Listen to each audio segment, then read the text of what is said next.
because that's the thing I usually forget. And if I'm going to forget it, it's usually the first 20 minutes of what I'm doing. So I have it today. We are recording. It is Friday. It's time for a beach tote. Our weather here in Reno has been hot, hot, hot. And so a beach tote actually sounds kind of good right now because the beach actually sounds kind of good right now. So we're going to go ahead and get started. If you haven't yet, I have let me see, I have a separate camera here to make things, I think, a little easier for you, because that way you won't be spinning around. All right, so this is my hoop. Let's see, let me close that window. Okay, so I have an 8x12 hoop, and my camera is pretty small and it's pretty close, so you probably won't see all of it. But this is my little ironing table. This is what I'll be using for pressing through the event here. It's a recycled TV tray. We are using a wash away stabilizer. So your kit, if you got a kit from A1, your kit had enough in it for an 8x12 hoop. You also got 2 width of fabrics plus 1/3 of a width of fabric of the green. If your measurement was a little bit off on the width, poor Graydon had a hard time understanding that I wanted her to cut. I wanted to cut the width of fabric in 3 pieces, so she ended up cutting some of the width of fabric. She ended up cutting some of those 2 1/3 inches wide. So I got one of those, and you just had to trim it down. So I sewed it all together. This is going to be our rickrack at the end. And then I ran a basting stitch. It was all in that pre-class prep video. And I stopped in the center. So I have one draw that goes that way and one that goes that way, meeting with knots in the center, because it's a lot of fabric to try to gather with just one pull string. So usually 2. After it gets to be about a width of fabric, I usually end up adding another pull string. For those of you that did not come to the embroidery world from having been a stitcher or a sewer before, you may not know what this little contraption is. It's called beeswax. If you hate doing hand sewing because your thread always gets tangled, this was the precursor. They call it Stitcher's Aid now. It's like in a little blue pot, and that stuff's nice. I use that. I also use the liquid Stitcher's Aid, but if I really want my thread to be strong and I want it to not tangle, I do I go old school and go with the beeswax. So you run your thread through this, and then you go over your thread with an iron. And if you can see, it kind of makes your thread a little bit stiffer, so it tangles less, and it's also stronger. So that was just my little tip that I wanted to throw in from the old school of coming originally from the garment industry. So I'm going to set that aside for now. The other thing that's in your kit is this is a fabric bottom. So you have some fabric. Originally, when the kits were cut with the fabric being the exact size that was on the supply list. The problem is, on the supply list was vinyl, so it didn't need to have you turn an edge. So I'm just going to have you measure a little bit differently, but I turned both of my edges under about 1/4 of an inch. And then I made a slight press down the center, so I'll be able to match this with the bottom of the bag and know exactly where to stitch my folded edges down at. And helpful is, if you want to pins are fine. I'm going to go ahead and use a little bit of wash of double-sided tape to hold it straight once I get it placed. So if you don't have that edge pressed yet, that's fine. We'll have time to do it later. Then also in your kit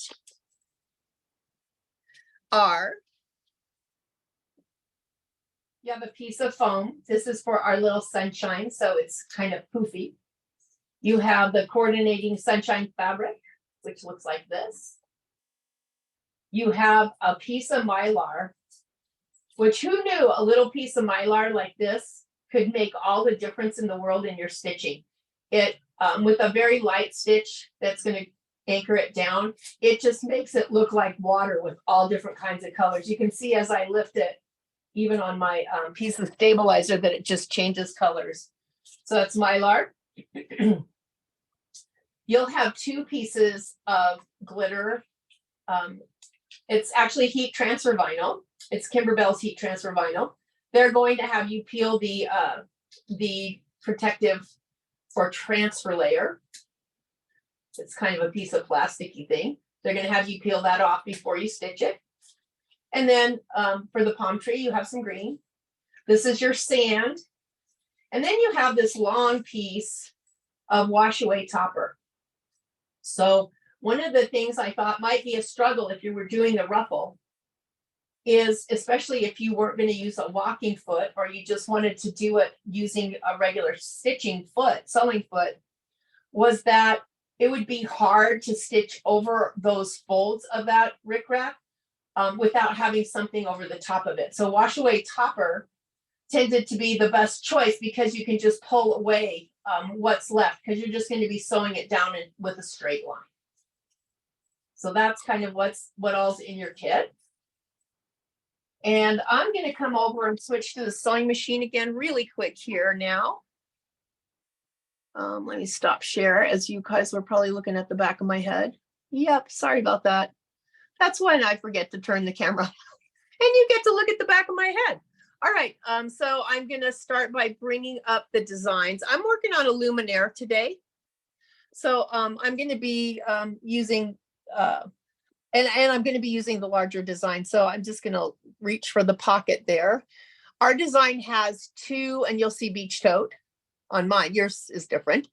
You'll see 2 different designs there. First, we'll have centering crosshairs. The centering crosshairs are the same, regardless as to what size you do. And then you'll see a design that says the number 5 at the end, depending on how your display is. And then one that says number 8. We're going to be using number 8. The 8 by, it's 7.80 by 8.22. So again, I guess your 6 by 10 probably isn't going to work. So it would have to be, you'd have to have at least an 8 by 12 hoop to do that size or up. So it could be like an 8 by 12, a 9.5 by 9.5, a 9.5 by 14. You could use, if you have if you want to do it with your magnetic hoop, you could probably do the embroidery part with your magnetic hoop. If you have one of those, a snap hoop, doesn't matter. All right, so I'm going to begin by bringing up the centering crosshairs. Once I have that, I'm going to do set and then embroidery. And then I'm going to refer to my directions for prepping what I need to prep to get this done. I am sewing with a 7511 embroidery needle.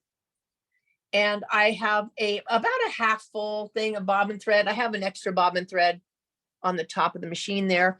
And if you are using glide colors, these are the colors. I'm going to name the colors off if you're using the glide thread, because I'm not using glide from at home today.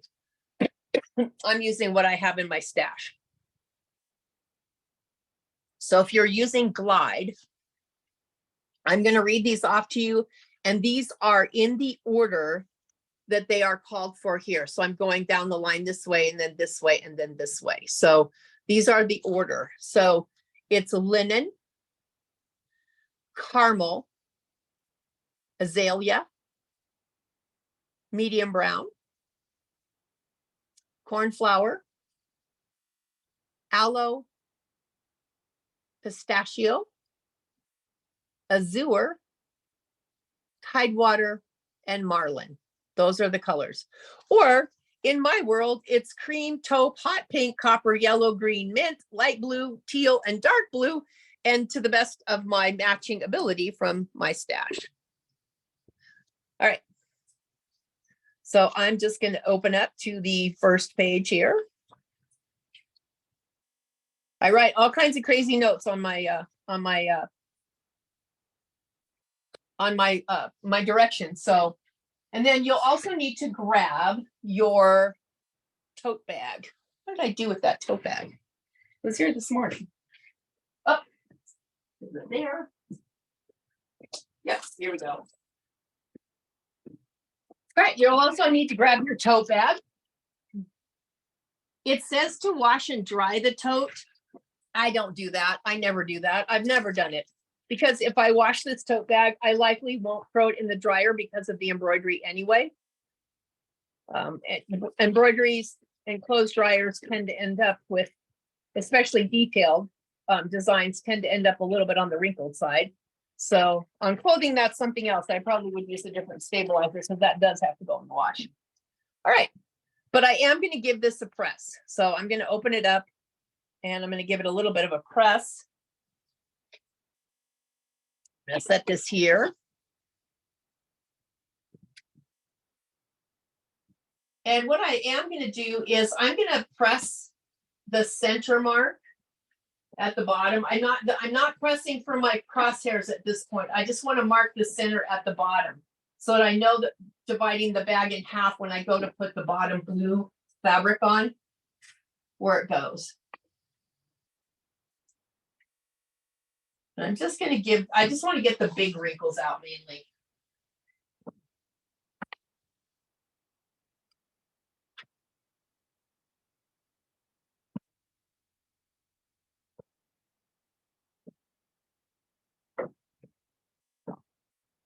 I'm just using my little Oliso mini iron.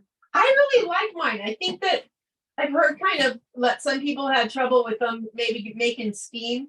I don't always use steam, so it wasn't an issue for me, but mine does steam really well. So I'm not sure.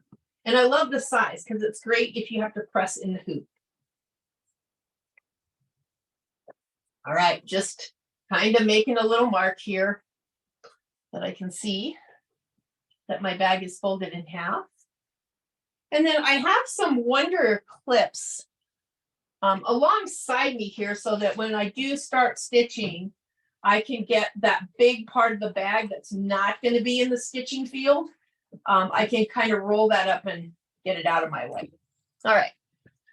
So I have my stabilizer here and I'm going to go ahead and score it. So hopefully you've all used sticky stabilizer before. If you haven't, you have a shiny piece of paper, that's your upside. And if you turn it over, you'll see in this case, our sticky stabilizer is wash away. So you don't hoop this side up, you hoop the shiny side up. And then I like to score mine with a seam ripper. If you do that, be very careful that you don't poke all the way through. So I'm just going to use it. And I'm going to make an X all the way from side to side. And then I'm just going to put that point of that seam ripper in there and lift that corner up, which sometimes is the longest part. And then just grab and tear. And you want to tear all the way to the edge of your hoop. I'm sorry, I'm hitting the camera as I'm trying to move this. So let me see if I can put the camera up a little bit. There we go. And maybe I won't bump into it.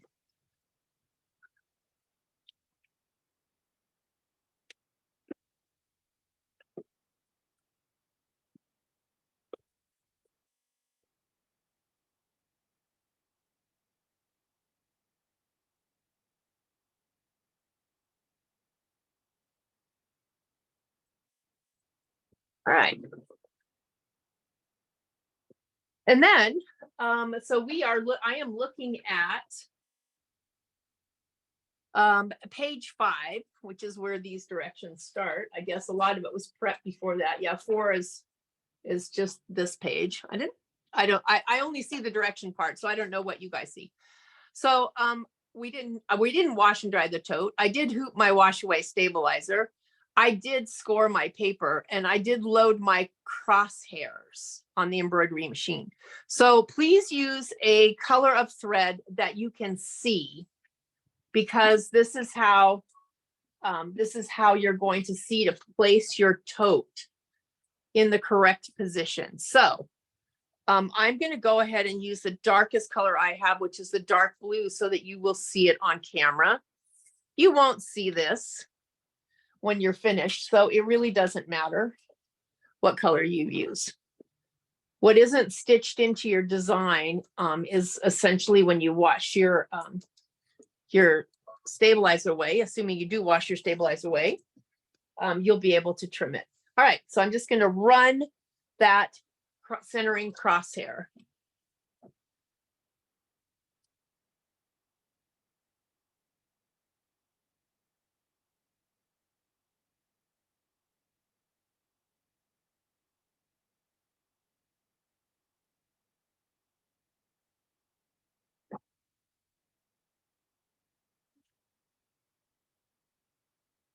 All right, so I'm going to actually swing this camera over, I think. Well, maybe I don't. Let's see. Let me try the other one. I know it's kind of small, but it's a really sharp camera, so I'm thinking that it's easier for you to see.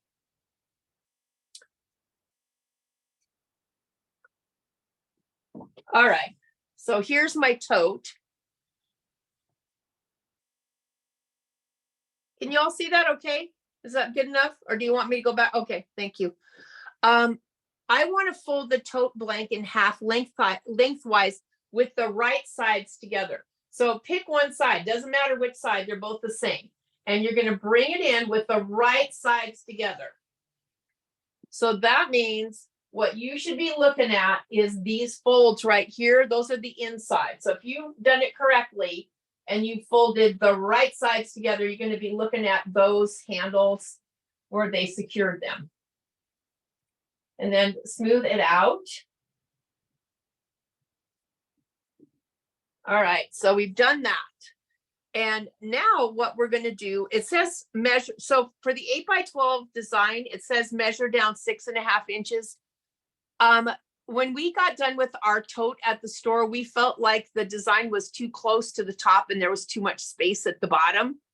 So we measured down, I measured down 7 inches.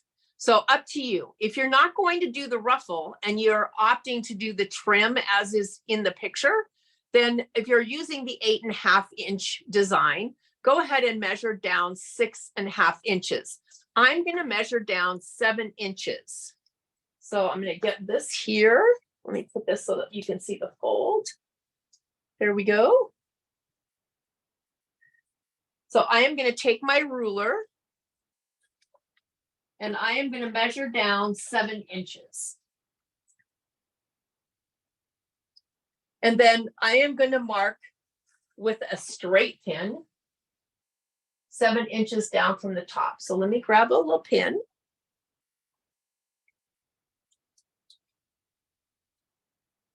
And I am going to mark this right here. So that little extra 1/2 inch actually repositioned the design to where it was a little bit more appealing and a little bit more centered between the top, between the ruffle and the bottom of the blue. If you do it 7.5, it's fine too. So I measured down, I put a pin. Make sure you put the pin horizontally.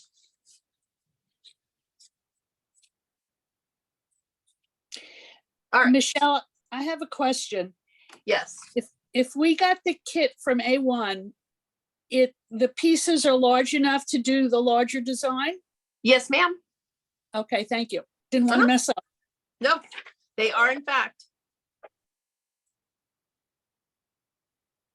All right. So now that you have that pin in place, you're going to, this fold here where we folded right sides together, that they consider that fold A. So now what we're going to do is take this fold A and we're going to fold it in half right at the pin. So this is what it should be looking like for you. This is where the pin was. Here's the top of the bag. I just folded it in half, aligning it with those lines that are the center fold or the fold A.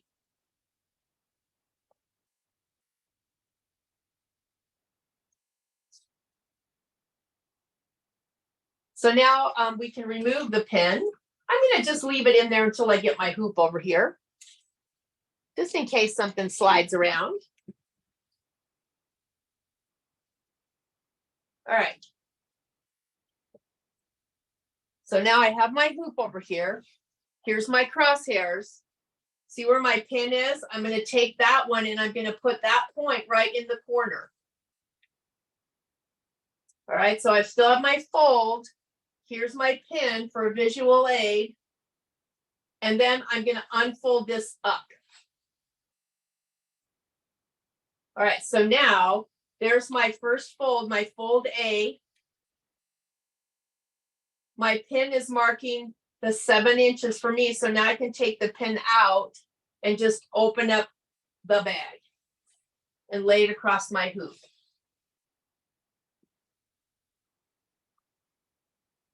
If for no other reason, I mean, there's a lot of reasons why I love the Kimberbell stuff. It's always really fun. But if for no other reason, I love the way they have these positioning crosshairs. So if you don't have a machine that has a camera and you don't have a snowman sticker, you definitely have the ability to actually center perfectly using these crosshairs. All right, everybody ready? So I am going to roll the excess fan. I'll do that from this other camera because I have a bigger view. I'm going to roll the bottom part up and roll the handles as well. So let me switch to the main camera. All right, so here's my handle. I want to make sure, let me tell you the saddest thing. The saddest thing is that you make it all the way through this project only to find that you sewed the handle to the design on the back of the project. We don't want that to happen. That's a sad day. That's not a fun beach tote. So I'm just going to take my handles here and I'm just going to fold it however you want to fold it and clip it however you want to clip it. I'm trying to balance this so it doesn't fall off the table and put a clip in it just so that you always know you have something that's visual that shows you that indeed your handles are on the outside and not underneath while you're stitching. Then I'm going to slip this on the machine here. All right, and I can go ahead and hook it on and spread everything out. All right, so now what I want to do is I want to take the bottom of my bag and I want to just roll it up, and I'm going to roll it with the handle inside so I don't have to clip that one. And I'm just going to roll it up and clip it. So I'm just rolling, rolling, rolling. And then I'm just going to put a couple clips in it. If you have these big clips, those work really well. If you don't, the other ones work pretty well, as just maybe doesn't hold quite as many folds of fabric. Just make sure it's out. It doesn't have to be pretty. Just get it out of your way. All right. So we are ready to begin part 2, which is the embroidery. So we're going to go ahead and peel that plastic film off of the pinks and the greens. So I'm just going to peel it off. So this is really regular heat transfer vinyl. So if you have a Skin-A-Cut and you like to do heat transfer vinyl, you have a Cricut, this stuff is actually heat transfer vinyl. The only reason that they have, and you usually would leave this layer on when you cut with heat transfer vinyl, because you can actually put an iron directly on this layer you just peeled off. The problem is you can't embroider through it. So that's why they have you peel it off and then put a press cloth over it to press it. But it's the same kind of heat transfer vinyl, so go have fun with it. You can use it in other areas as well. And they have some really pretty colors. So we're going to peel those off. And off of the green as well. I'm actually challenging myself today to put things in the garbage as I'm doing class today, because a lot of times I'll get done and I'll have this whole pile of garbage. Just little things like threads and stuff like that left over around that I have to clean up. Okay, so those are done. We can set them aside for now. And we are going to go ahead and load our design. So I'm going to go back. And again, I'm using the 8x10 version. And you can use whatever version, either one that you want. But I'm using the 8x10. And yes, the kits that thanks for reminding me of that I didn't bring that up in the beginning. The kits were cut for the larger tote, the larger size. All right, so let's see what I'm doing first. I'm going to stitch the high tides and good vibes and the circle detail. So that means my off-white or beige or whatever color you're using, that's going to be that color first for me. This is just such a fun design to watch it kind of develop. I'm going to go ahead and get started.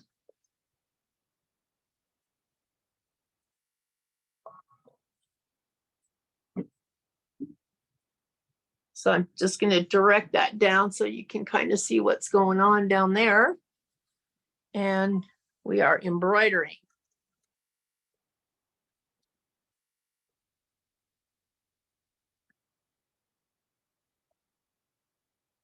And here we go.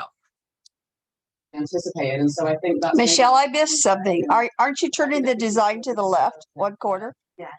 I'm sorry. Let me turn this off just a minute. Yeah, please, whoever's talking on the phone, please mute yourself. It's I'm hearing you. Marlene. It's Marlene. Okay. Sorry, I had knee surgery, so I'm just kind of watching today. So I don't see anywhere where I'm supposed to rotate it, Oh and no.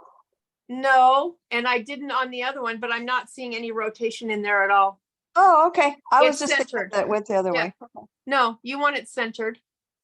You have Well, I thought it moved to rotated, 90 so my degrees. handles are up here. If you hooped upside down, then yes, you Oh, would the need to handles are up rotate. there. I'm sorry. I thought your handles were to the left. Sorry. No, my handles are up at the top. The other, Okay. because the bag is open. Okay, sorry. No worries.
Uh-oh, I have a check and rethread. What happened to you, my thread? Oh, let's see. Did you get icky burrs? Yeah, you did. So I got a thread break that had to do with getting a fuzzy ball of yuck here. So normally what I do to circumvent that is I just go ahead and change the needle just as a precaution. I think that, maybe I don't change my needle often enough, but I don't remember what I embroidered last on this, so it's kind of hard for me to tell. So I'm just going to go ahead and change.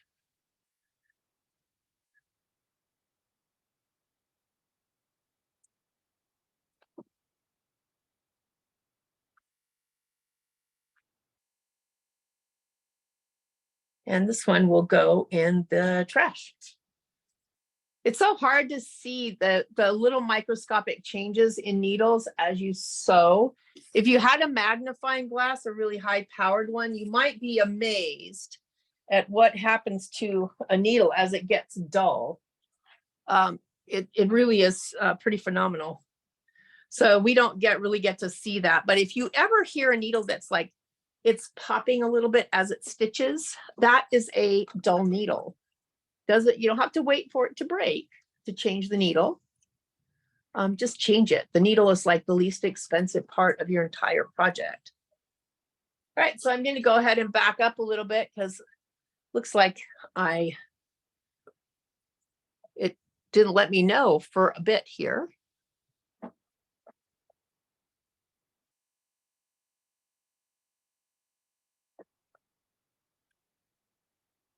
That should do it.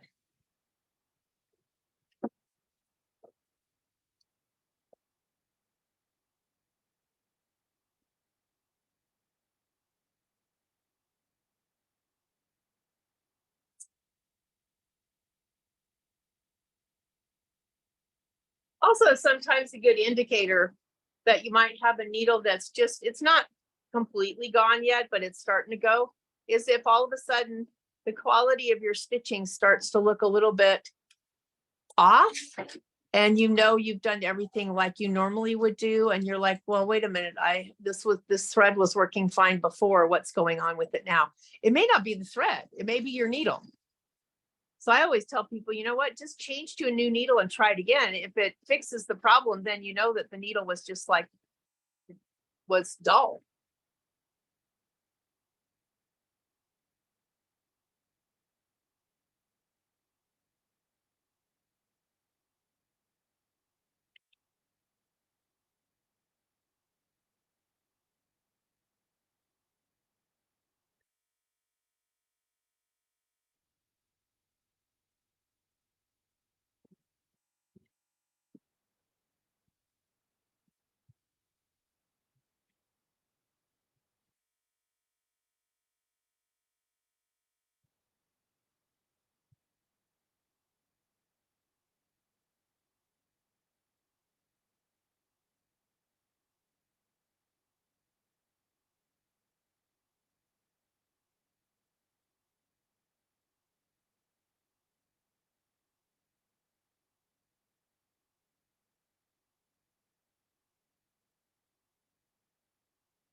Righty, so we finished color stop number 1 and we're ready to proceed to our little sky. I really rather not change my thread any more often than I have to. I guess I'm kind of lazy on that way. So ultimately, I look ahead when I see marks like this. So this little guy here, this indicates, let me get closer, this here indicates whatever thread color, okay? It's a placement line. I'm gonna place my foam, I'm gonna tack it down, I'm gonna trim it, and then I'm gonna sew my yellow fabric over it. So rather than change my thread all those times, I'm just putting my yellow thread on now because it doesn't matter, it's gonna get covered up anyway with the yellow fabric. So that way it just saves me kind of having to change threads as often.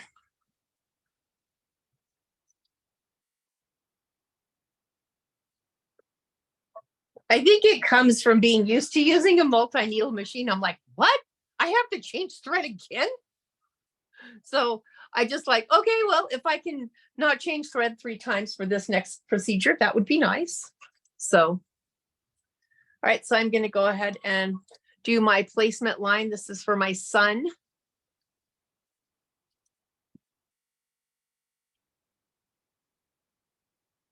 And our sun is 3-dimensional. So we're going to place our flexi foam first. And however you prefer to anchor it is fine. What is going on with this thread this morning? I think that maybe I might be time to say goodbye to some of this older thread. Thread actually does have a shelf life. All right. So I'm going to go ahead and put this down. Now, however you like to do this is fine. You can tape it. It's a big enough piece. I'm just going to make sure I have my whole sun covered. It's a big enough piece that I'm just going to hold it. Or a lot of times, what I'll use is a coffee stirrer to kind of hold it down in place if I'm afraid I'm going to catch my fingers. But this one's a pretty big piece, and I think that I will be just fine. So I'm just going to hold it. Sometimes I'll put a little bit of spray on the back, but in this case, we have to trim it. So I don't want the spray actually making a sticky spot on the canvas. All right. So I am going to take this over to my table, and I'm going to use a pair of double curved scissors to cut around this. And as soon as I get there, I will flip the camera.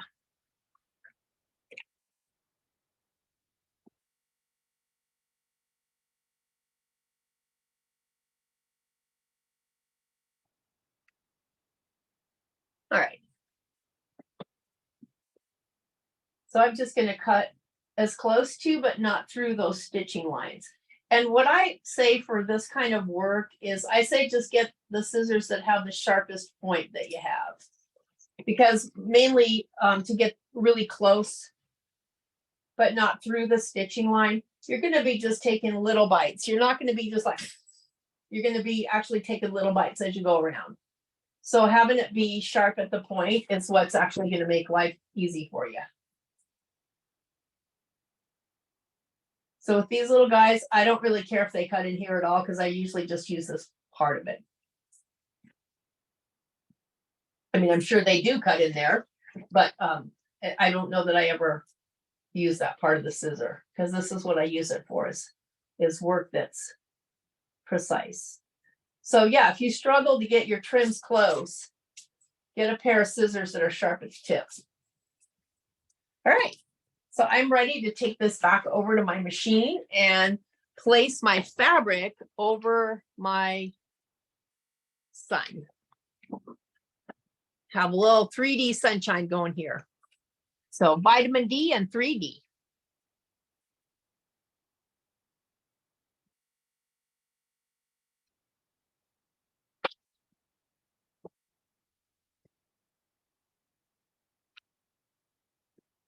All right. You know, you can decide which way you want your stripes to go. Sideways, side to side, on the diagonal, it doesn't matter. I think maybe I'll go on the diagonal this time. All right, so now this, where it's folding over the foam. This might be a good place to put a little bit of tape, so I'm gonna do that. Just because I want to make sure it's over there nice and it doesn't get any puckers from going over the actual foam itself. So I'm just gonna add a few. You could spray if you're good with spraying just smack in the center there. What I always worry about on the spray is if I use too much spray and I overspray, is it gonna leave this back part sticky? Which is no problem if you're gonna be adding fabric to it. But in this case, we're not. And we are gonna be working later with Mylar. So I really don't want sticky to end up where the Mylar would be. So I'm extra careful with that. All right, here we go.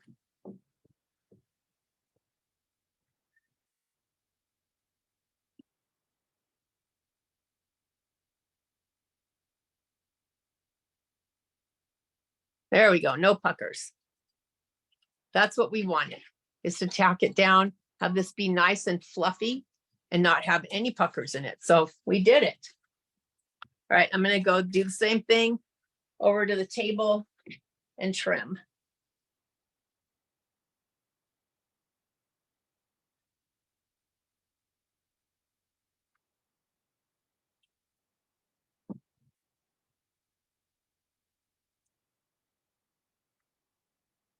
Come on, focus for me.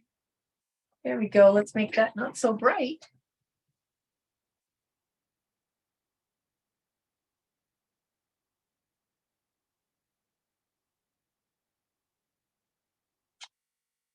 All right.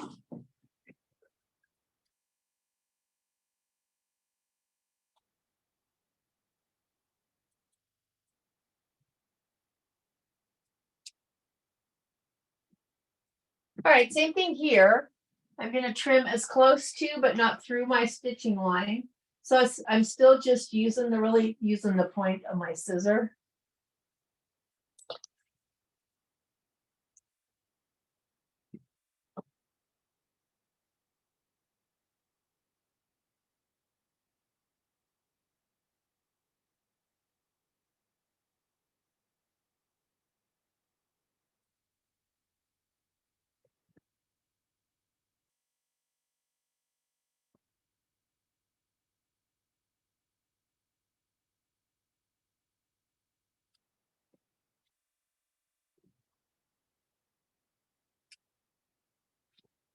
Okay, back on the machine for that finishing stitch here.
All right, if you're following along with me and you're stitching at the same rate of speed, we should be ready to do the trunk of the palm tree. So I am grabbing my brown, my reddish brown, I guess. Is that reddish brown? I think so. Let's see. Which brown comes first on the list? Ah, let's see. That looks like the darker brown to me, the taupe. All right.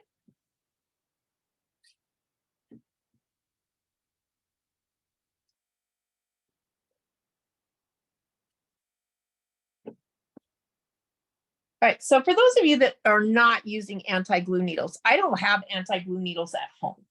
So I occasionally will take a adhesive tape remover pad and clean my needle a little bit just to get any excess glue off of there. Takes it right off. And then I just follow it up with a alcohol wipe and I'm ready to go again. All right.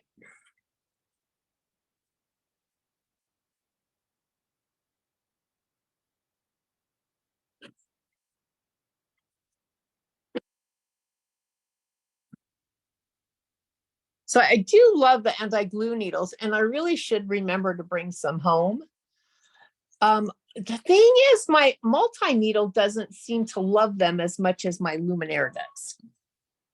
It's okay, but my Luminaire loves the anti-glue needles. My multi-needle, not so much. Plus, it's 10 needles on a multi-needle. So I tend to just use the regulars and then clean the needles periodically when I'm using sticky stabilizer. So you have a choice there. Either way, 7511 embroidery needles and then clean them as they get gunky. Or the anti-glue. The anti-glue are wonderful. I love them. I have them. I wish I remembered to bring them home. I use them all the time at the store and I've forgotten to bring some home.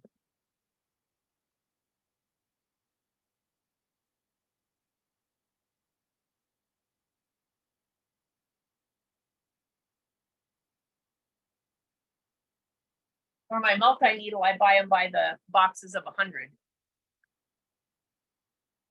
That's why I don't believe there are anti-glue needles in boxes of 100. I don't know, I might be wrong.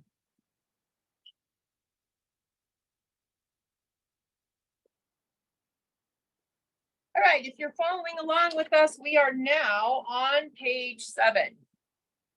We are on step 13. We are on color stop 7, which is stitching the trunk fill for the tree.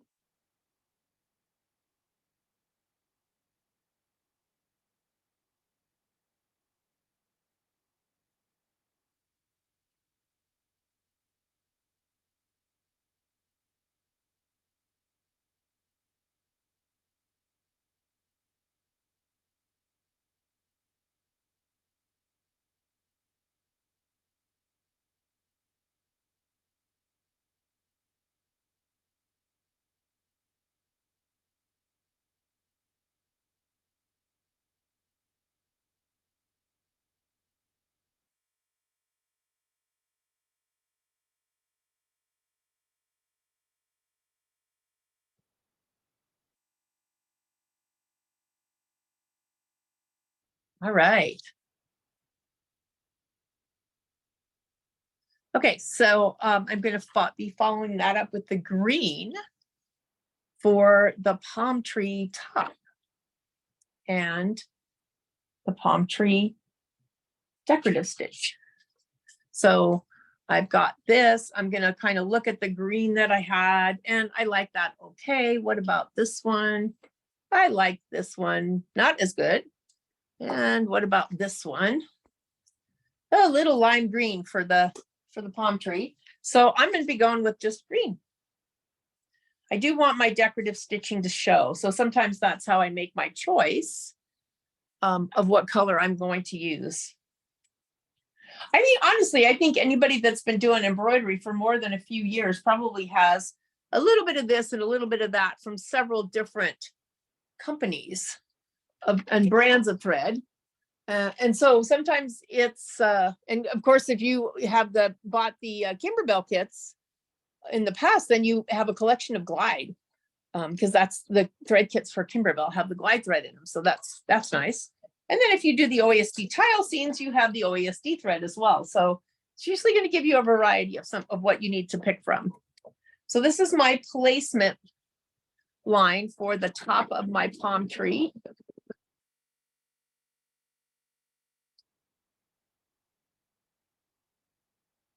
And I wish I knew what was going on with that bobbin. Maybe it's the bobbin. Maybe I'll just change out the bobbin. I'm getting some skip stitches. But it's just the outline, so I'm not going to worry about redoing it. But I am going to check my bobbin. And let's see what's going on down there.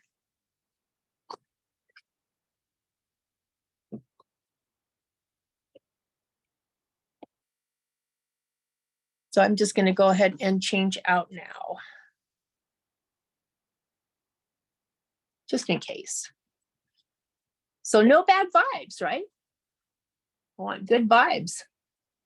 So we'll just change out the thread, the bobbin.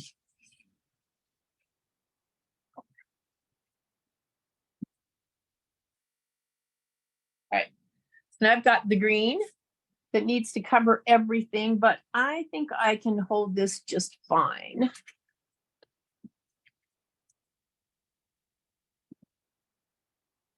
Tape if you want to tape. I'm just going to hold it in place.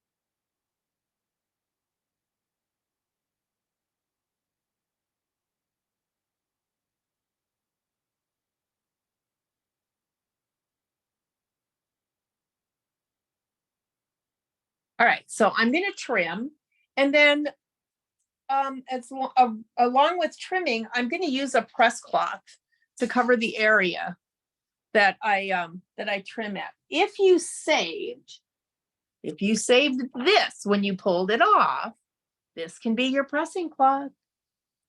So I'll show you how that works. Since I did save it.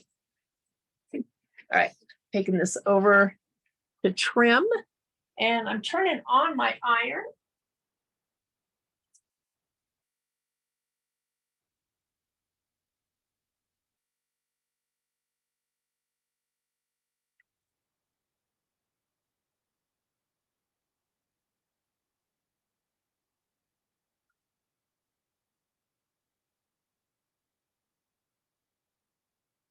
All right, just checking the chat box. Sometimes I forget to do that.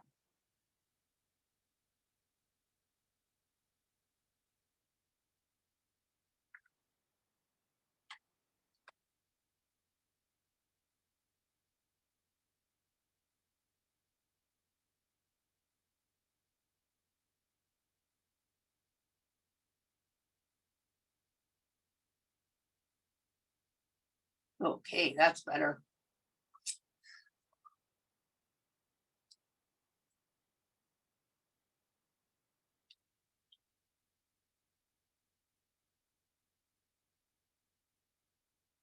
All right, now you have a better view. It's not quite so bright. All right, so I'm going to go ahead and trim this, and my iron is warming up here. I'm just going to put it on medium instead of hot.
All right.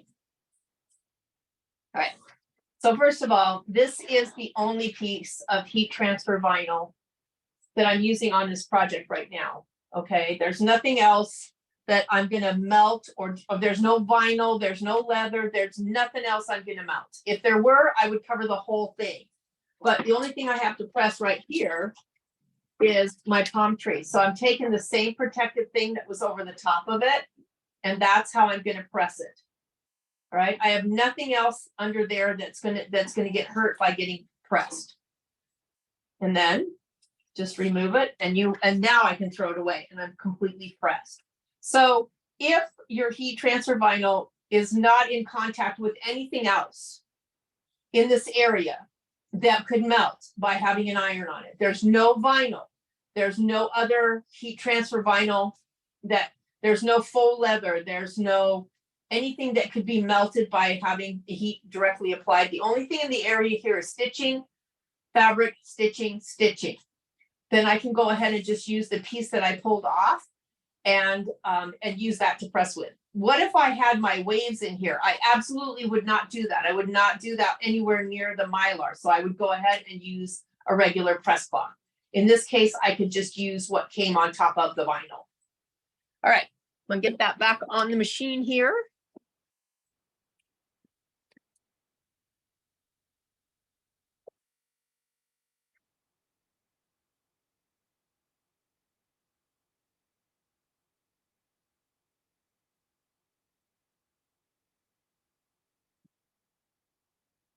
Do I have everything closed? Yep. I don't see burr on that. Okay. We're going to go ahead and sew the next color stop, which is color stop 10. This is the palm tree decorative outline.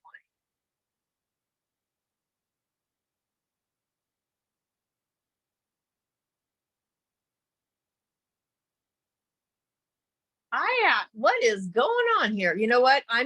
So I'm glad this is happening, and I'm glad it's happening on camera because I know this has happened to you as well.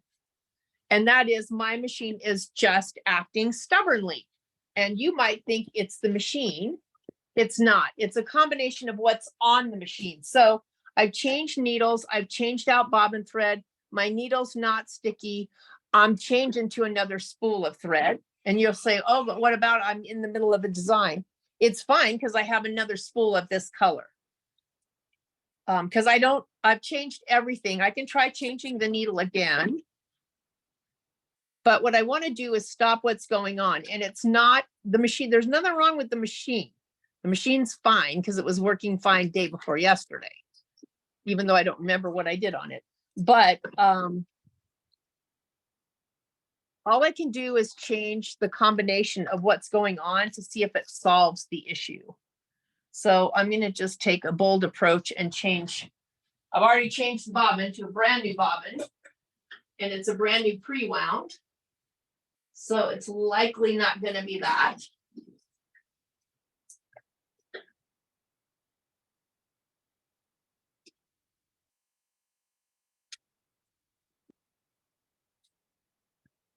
Like leaf green or emerald green. There we go.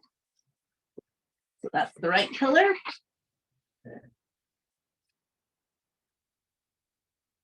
Now, it might be because I'm naughty. It might be that I've got dust in there, but I kind of remember cleaning everything out. Today's only the 7th or 8th of July. I don't even know anymore.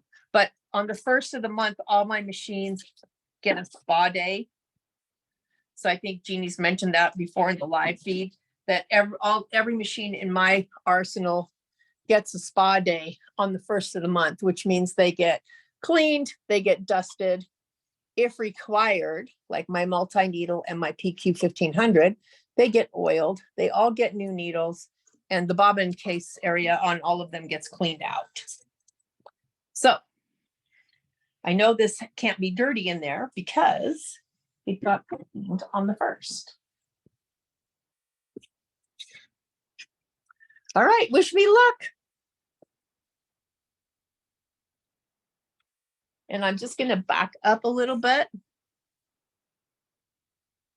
That should do it.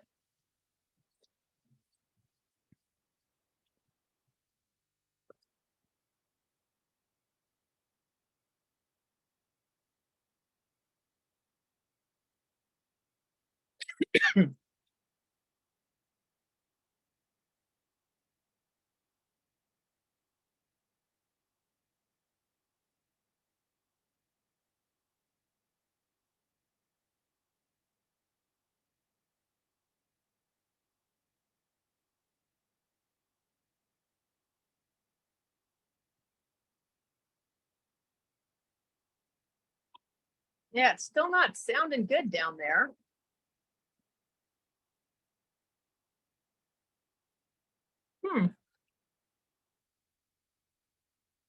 It's a mystery, I tell you. Could be user error. I mean, I could check my rethreading and everything.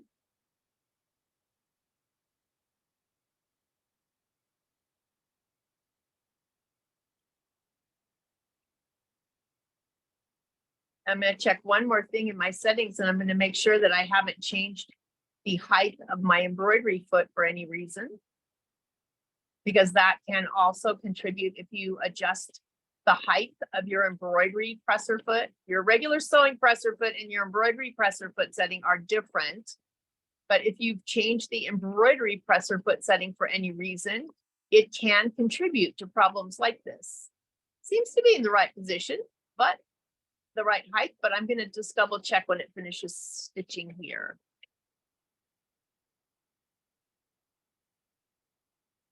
Although my stitching does look much better now than it did before, but I'm just going to do a little check.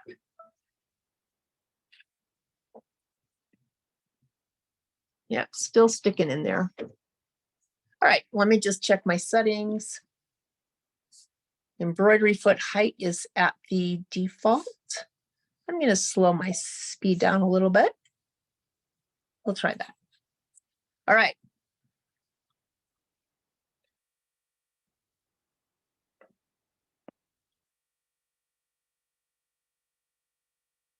Now, because I can do this in a hurry, and because I know that some of you are probably still stitching, I'm just going to check that missing link, which is underneath, and see.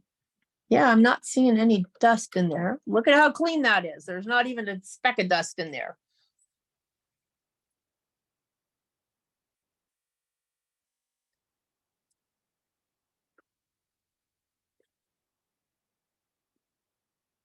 Oh, well, there's one speck.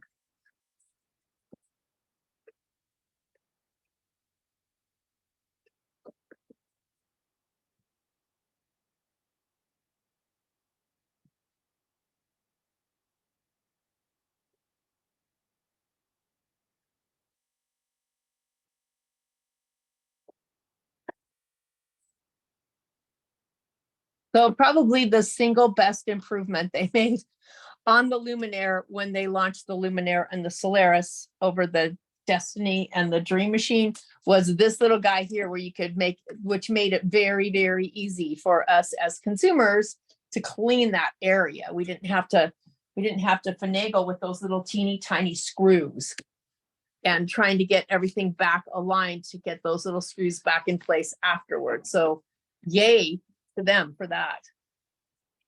One of the best features, I think. They're all good features, but sometimes you find those ones you really like. All right, let's see what we're doing next. All right, so we are stitching the waves placement line. We're gonna place the mylar, we're gonna stitch the waves. And it looks as if we are using like the minty color of green to place the waves.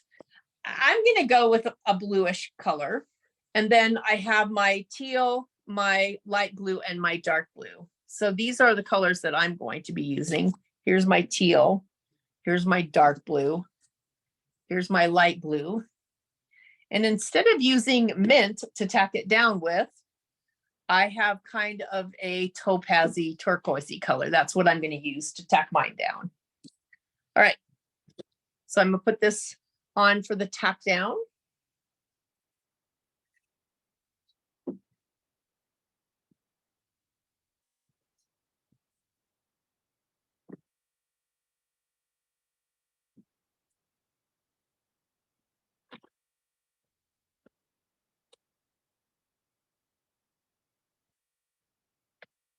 How we doing out there, ladies?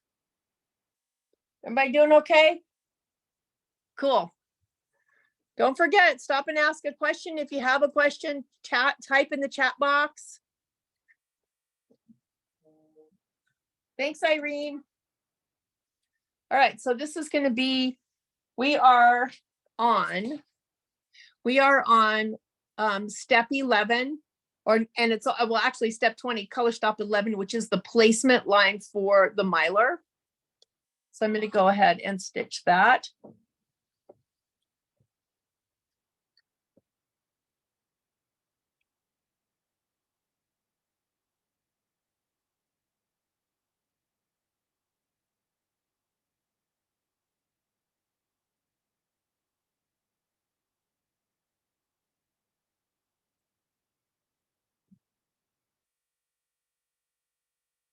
And now I'm going to place my mylar down. Look at it, still doing wonky stuff. What is going on here? Well, I guess I'm just going to deal with wonky. Let me clean the needle again, but it shouldn't be. I just put a brand new needle in it. Shouldn't need to be cleaned.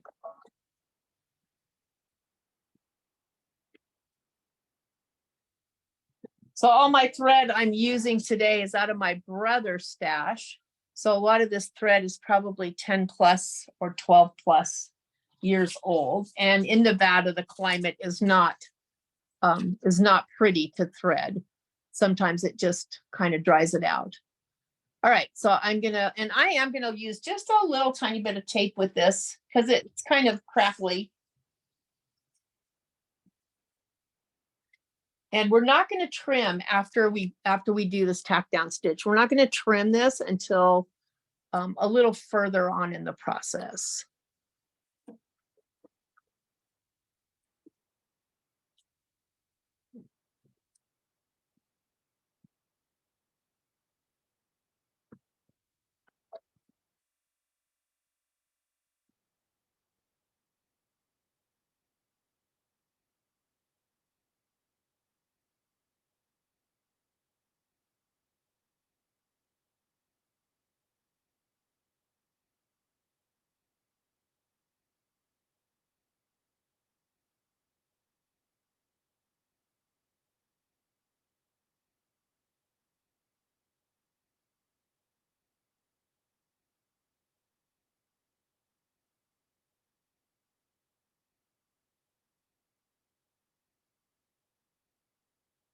All right, remember now, no trimming. So we are on step number 23, color stop number 13, which is to start filling the waves. So I have light blue, teal, dark blue, light blue, teal, dark blue. That's the order I'm going to use mine.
All right, switching to the dark blue.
Right, so we are now changing back to the teal.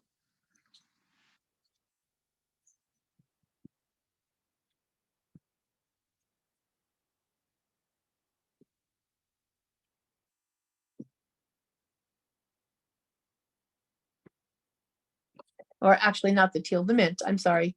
But for me, it's like a turquoisey color. Sorry about that. And this is gonna do the outline around and the outline, the satin stitch in between the fills of color here.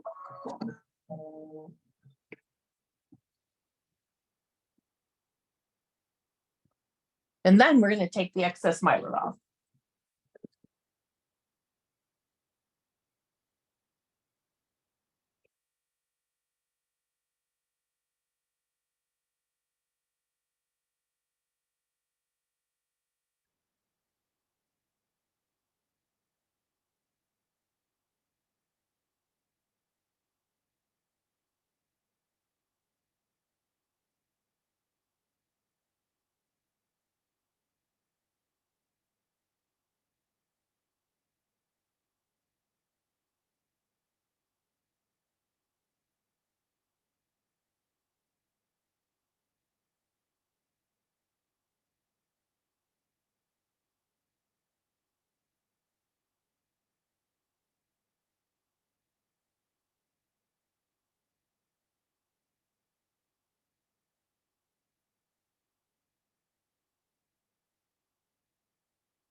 All right, so we are now going to just tear away the excess mylar.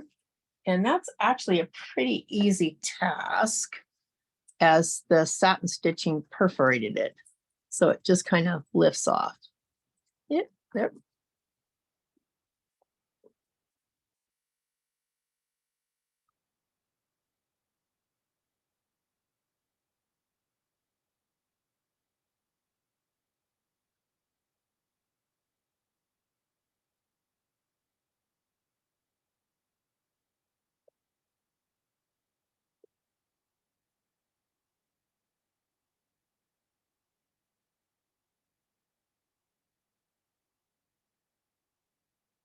There we go. Ooh, pretty. All right. So our next step, we're getting really close to being done with our embroidery. We just have our sand left. So I am flipping over to page 8. We are going to stitch the placement line for the sand, and that is with the copper color. So I'm going to go ahead and change out to that right now.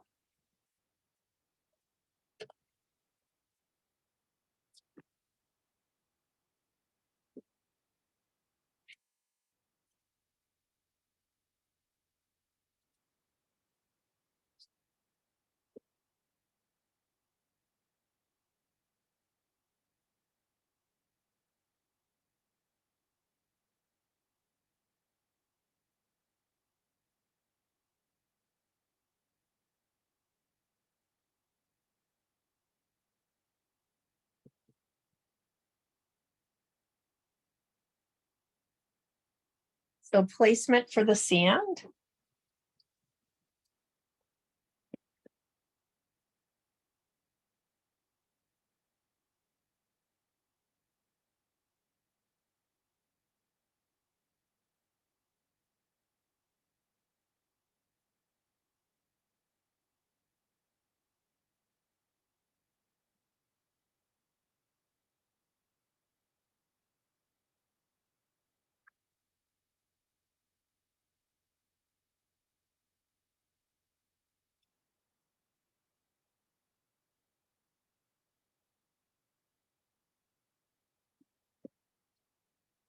And I'm just going to hold mine, but you do you.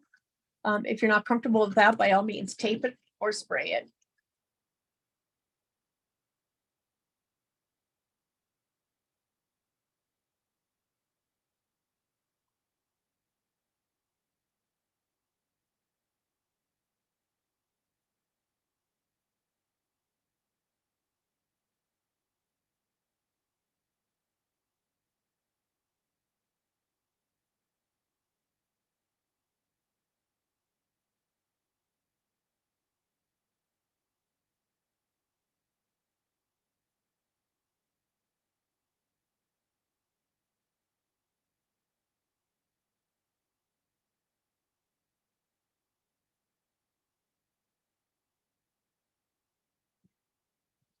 All right, so if we're looking at the directions and you're following me, we are not trimming the felt right now. We are stitching the placement line for our starfish. So I'm going to go to my hot pink thread.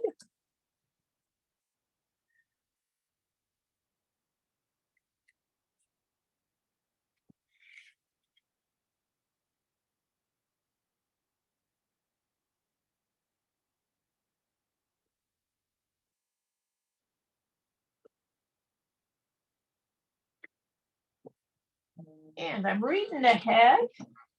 And so we are I am going to turn my iron on to medium because we are going to be pressing these after we trim them.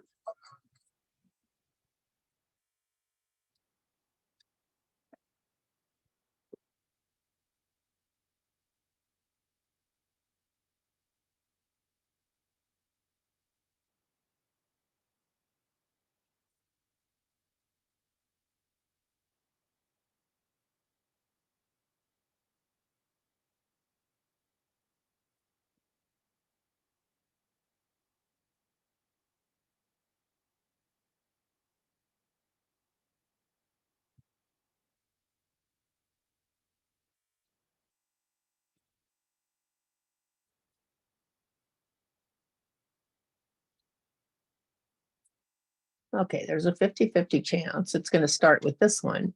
The other 50 is that it's going to move over here. So I think I'm just going to advance one stitch and see what it's going to do. It's going to stay here, I think.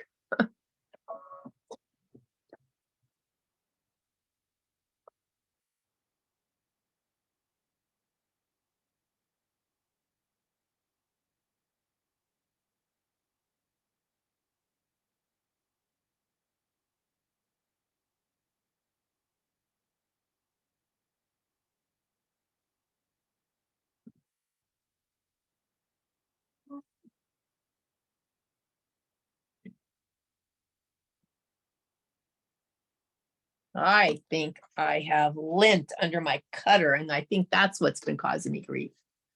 But I'm not going to check it now.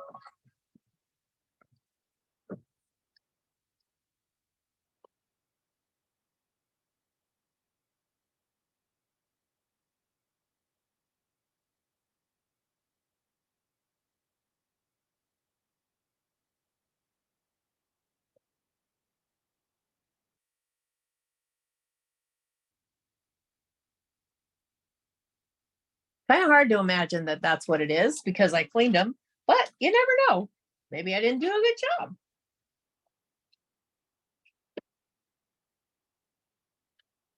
All right, pop it over to my other camera here for you.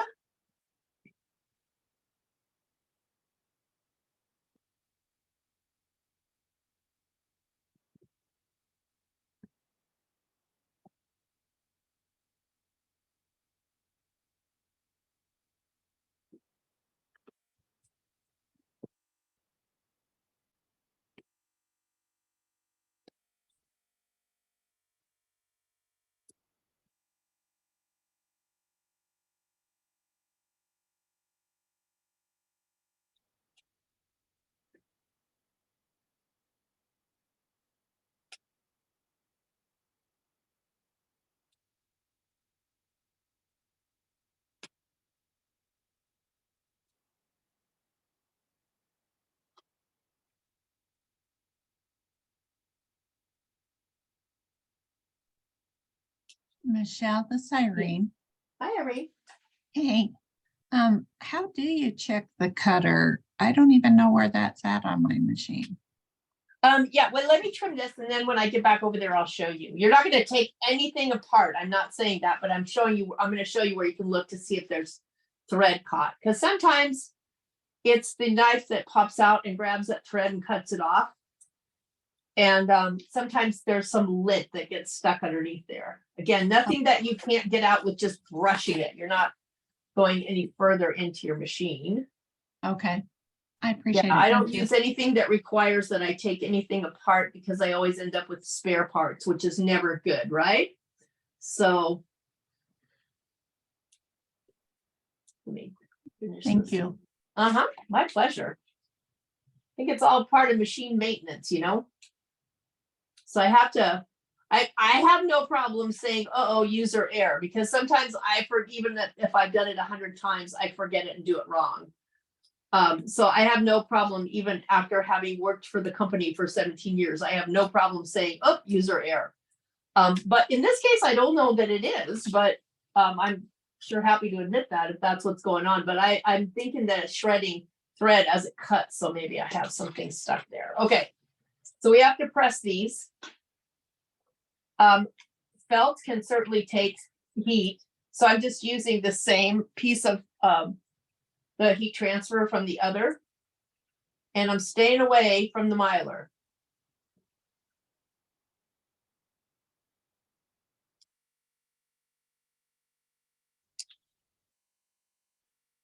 Not that you would really even have to heat set it. You've got enough stitching to hold it down, but it does lie a little bit flatter when it's heat set. All right. So I've got that heat set. Let's see what I'm doing next. So I'm stitching my seashells and then I'm trimming the felt. So here's what I thought was really interesting, ladies. And I brought this to Jeannie's attention, is on this step right here. I'm going to try to zoom in there a little bit. See if I can get closer to it. And let's focus.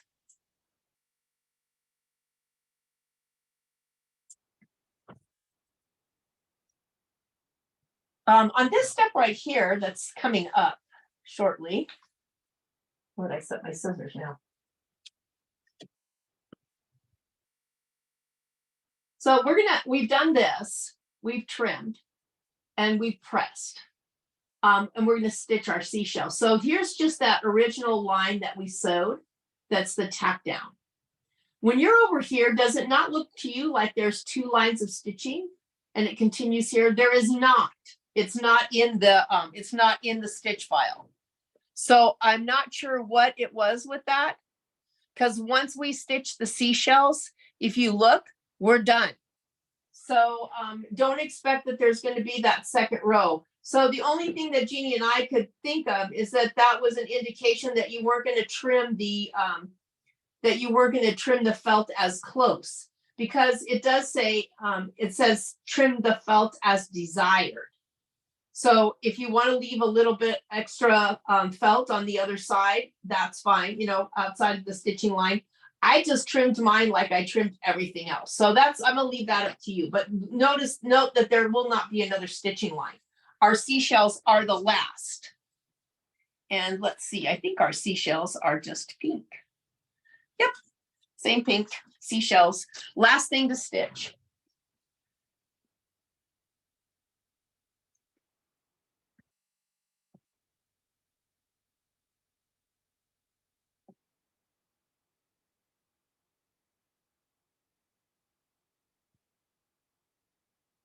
All right, so now that I am back here, I'm going to show you how to look under your cutter. So once I open this up, all right, so your thread cutter is right around this area here. I don't know exactly where because I've never taken it apart, but it's right in there. And then this is the wiper that actually grabs the thread. So I just want to make sure I've got that really clean. So it could be, I'm not getting anything out of it. I'm just looking to see what it could be. I'm not even getting much lint. Also, you'll notice that I am not blowing anything in there. Do not just walk away from the cans of compressed air. Because you know what, when the boys do your cleaning, they're going to pull all of that lint out from underneath this part because you've blown it underneath there. So you'll notice I'm just using a big paintbrush and it gets out a lot of that stuff. So even though I just cleaned it, I could get a little bit more out. Look at this. Maybe it was this one. That's a big dust bunny. My bobbin case looks okay. Ooh. Maybe it's not okay. It looks like maybe I might have, let's see. Oh, maybe that's it. I usually have an extra one here. I have to look for it though. All right, I don't know. So here's what's my concern that I'm looking at is right here. There's a hole and there's a little chunk of my bobbin case missing. So my guess is that bad things happened when I did a project and I didn't really even think about it. So I have plenty of bobbin cases, so I will switch that out, but I don't know where they are right now. So I'm going to try to just make it through the rest of this project with that one. So there's my problem. You see, in this case, it wasn't user error, but it was a deduction of what I had done. So I'm trying to think of what did I sew on this? It would have been something I videoed, because normally if I'm going to sew a bag or something, it's going to be on my PQ, not on this one. So I don't know. I'll have to think about that. But I bet that's my problem. And as soon as I'm done, I'm going to find my other bobbin case and switch them out.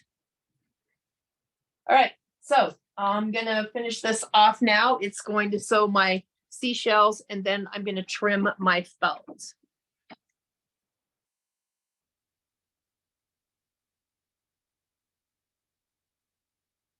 But yeah, just a long, this one's just an artist brush. I've had this one for years. It was when Tote painting and you dabbed was when that was really popular. And then I think I might have used it with the Scan and Cut to do I did a holiday outdoor map with permanent paint. But It's just kind of a soft one. It's not it's not really soft. It's got, you know, a little bit. This is my favorite brush for cleaning all machines I've ever had.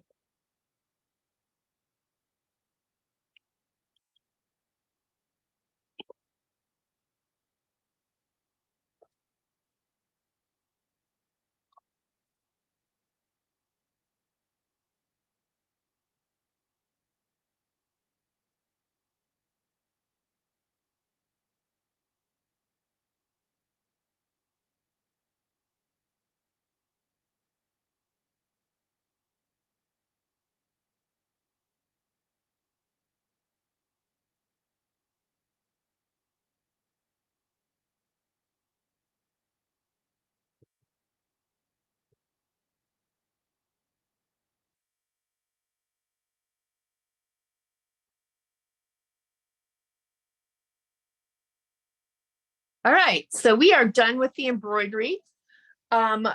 We are going to trim this now wherever you feel it's worth trimming, and then take it out of the hoop and just kind of trim the excess stabilizer from around the back. And go ahead and let's take, I know we're running a little bit late, but I'd still like to have you take like a little 5-minute break to make sure that when we get started again, you have your fabric that has 2 edges folded under, about 1/4 inch. And then, like I said, I marked mine with the press in the middle so that I could actually position it with the fold on the bottom of my bag, because it's not going to measure up to the numbers that are on the, it's not going to measure up to the numbers that they give you on step number 2 on page 9, because this was cut to the size of that the vinyl should have been cut. And we definitely need to fold that under. So go ahead and prep that if you haven't done it. We'll be back in 5 minutes.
All right, we're back.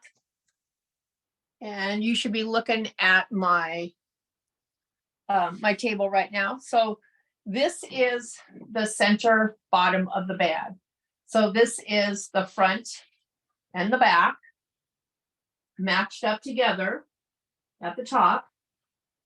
And then a little press line down here at the bottom that shows me where the center is.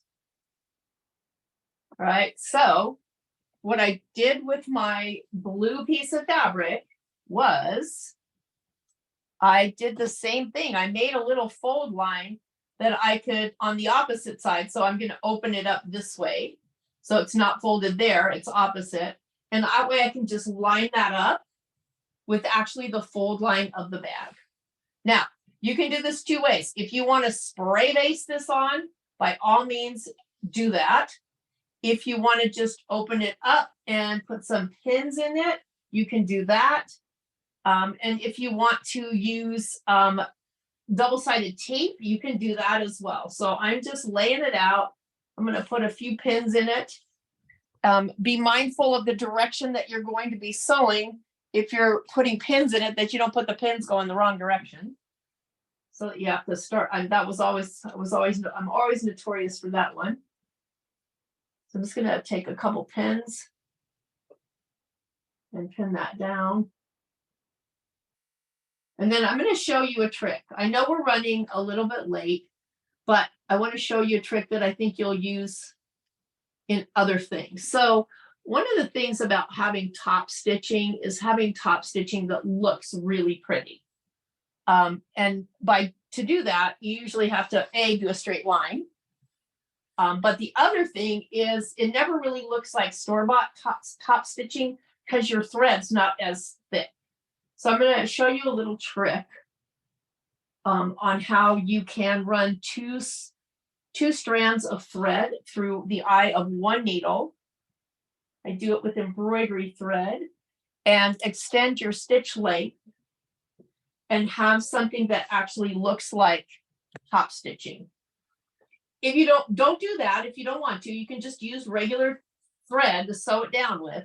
But I just feel like sometimes if I know something that's going to kind of make your project pop, I'm going to share it with you. Okay, so I just pinned this basically. I'm going to take this over to the machine now. So for those of you that might have been paying attention when we were on our little break, you'll notice that I actually changed out my needle. I changed out my needle to a 90-14 top stitch because the eye of the top stitch needle is bigger. So I'm going to take 2 spools of embroidery thread, and this is what I'm going to do with them. One of them, or both of them, doesn't matter, I'm going to put both of them on the spool stand because that might work better for you. If you don't have a spool stand, what I've done too is used this alternate spool stand and this here, but I'll put both of them on the thread stand today. And this is going to give you another use for your thread stand. So what we're going to do with this is, I'm going to see if I can get up here to the top here and the neighbor's driveway. All right, so this first one is going to come straight up and go through both holes. I'm trying to see against the light here. Okay, so we're going to pass that one through both. It's going to come straight up from the top here to this one and down. This one is just going to go through this.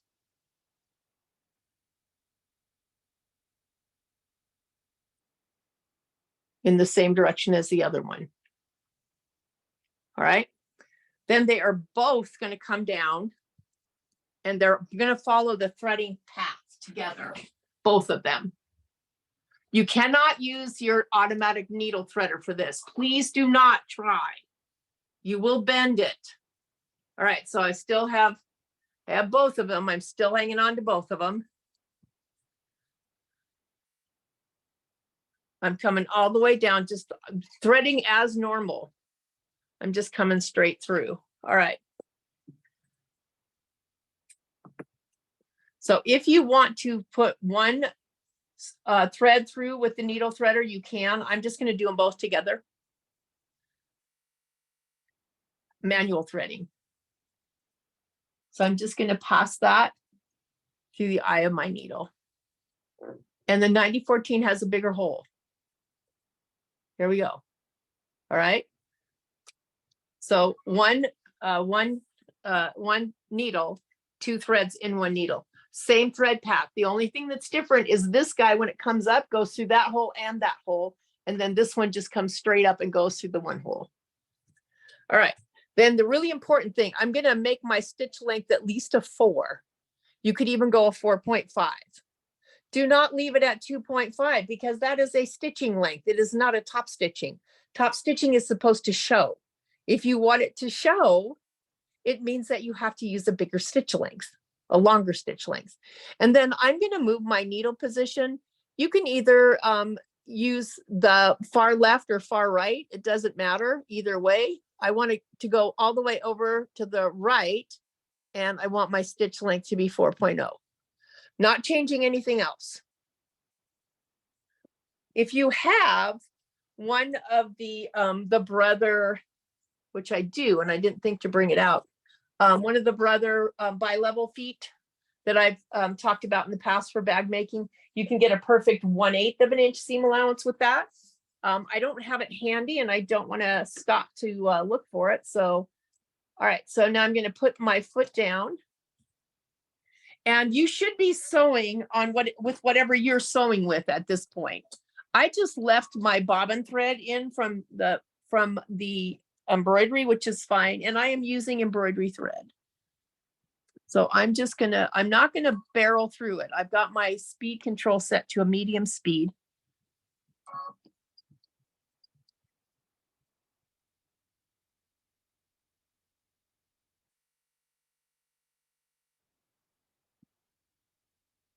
When I get a little further, I'll show you what it looks like.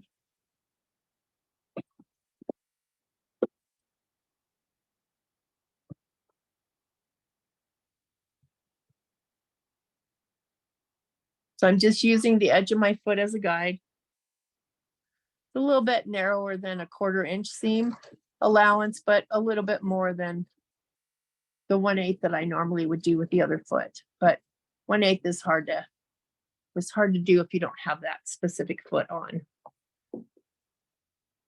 For me anyway. I don't know, maybe you can do it better.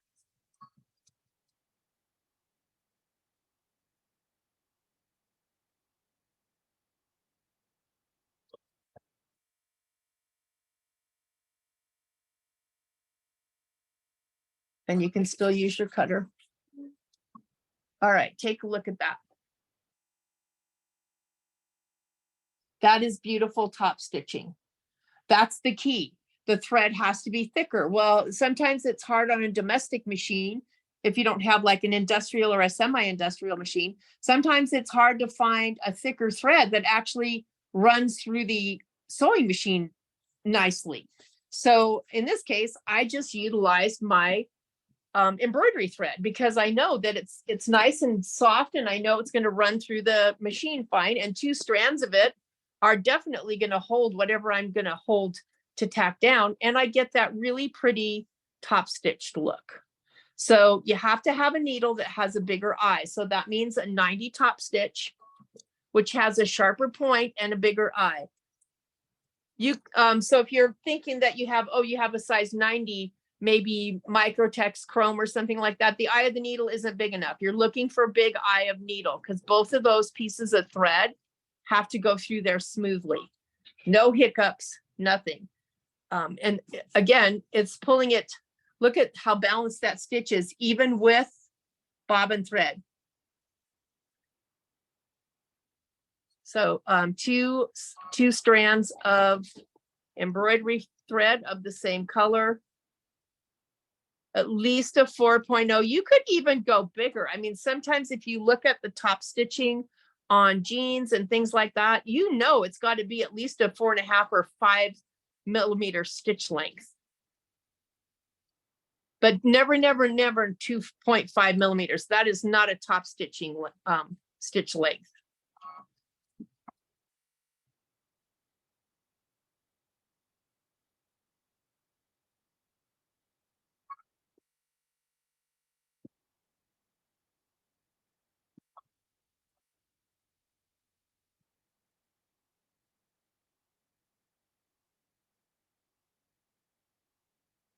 All right, so that part's done. I've got the nice tack down of top stitching on both sides. All right, so next step is we're gonna mark placement for the rickrack. Okay, so our rickrack is 1 inch wide, and on the directions it says mark it down 1 1/4 inch from the top. And go ahead and mark it now, but we're actually I'm going to show you a garment industry secret, and that is we're going to sew one side of the bag together so that when we sew the actual ruffle or rickrack on, we can just make one straight seam, and we only have to seam it in one seam on one side. So go ahead and get your ruler and your chalk, and we're going to mark 1 1/4 inches down from the top. So 1 1/4. And you don't have to do a straight line if you just want to do like a couple positioning lines. It's going to be covered, so you don't have to worry about it, being able to heat off of it, put heat to it. So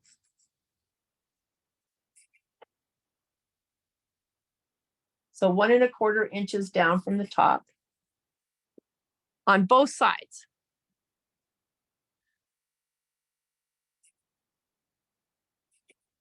And the marking is the same if you're not doing the rickrack like we're doing. If you're just doing a regular trim, the marking is the same.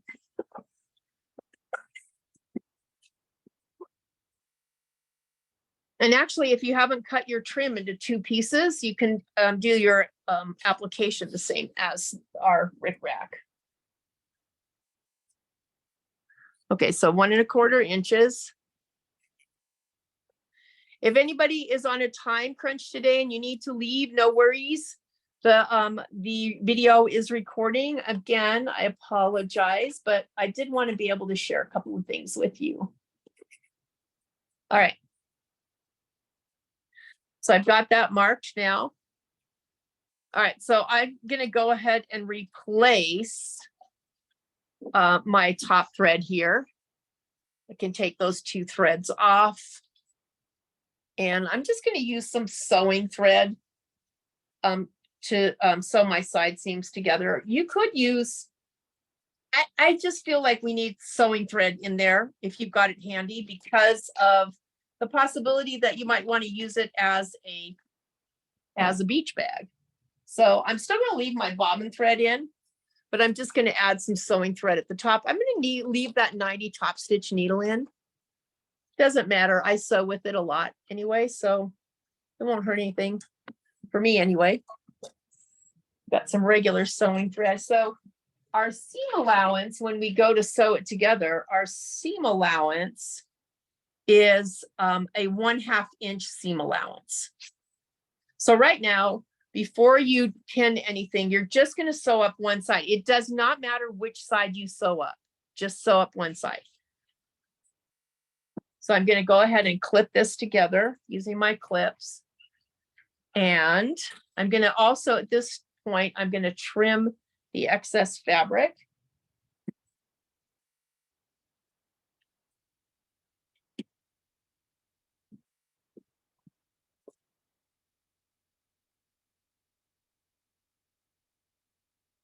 You'll notice that I did not backstitch when I was doing that top stitching. First of all, I don't want to go backwards with 2 threads in there. And second of all, I had a seam allowance I was going to add. So to me, that's redundant sewing.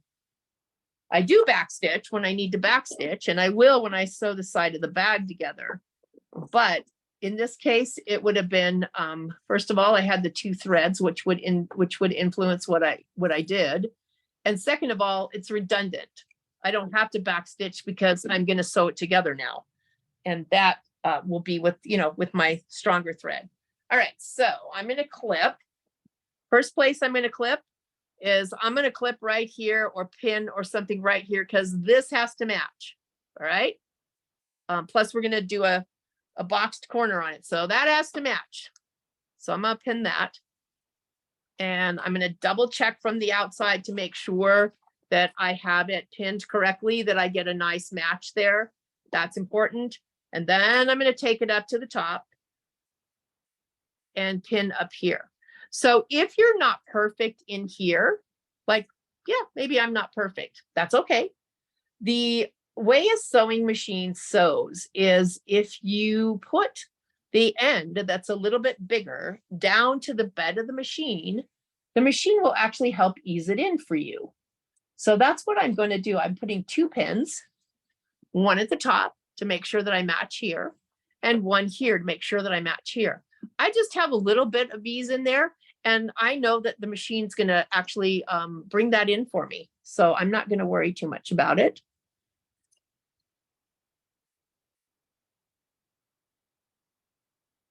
Get a little bit more thread here. Come on. Okay. All right. So I want a 1/2 inch seam allowance. So here's 1/4 inch, here's 5/8, here's your 1/2 inch right here. So I know that that's where I need to start. So really it's kind of easier if I just move my needle over. So I'm going to start with the far right needle position. And then I'm going to move it my left right shift about 0.10. So if I do that now, nope.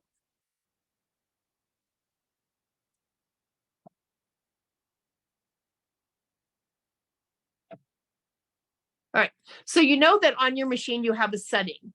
You have a setting that gives you a perfect 1/4 inch seam allowance if you use the side of your foot. Did you know you also have a setting that gives you a perfect 1/2 inch? And it's the mirror image of that 1/4 inch one. So let me show you where it is really quick because you probably forgot by now. So on your utility, you have 1-30, which moves your left right shift to 5.50, which means if you use the edge of your J foot, you get a perfect 1/4 inch seam.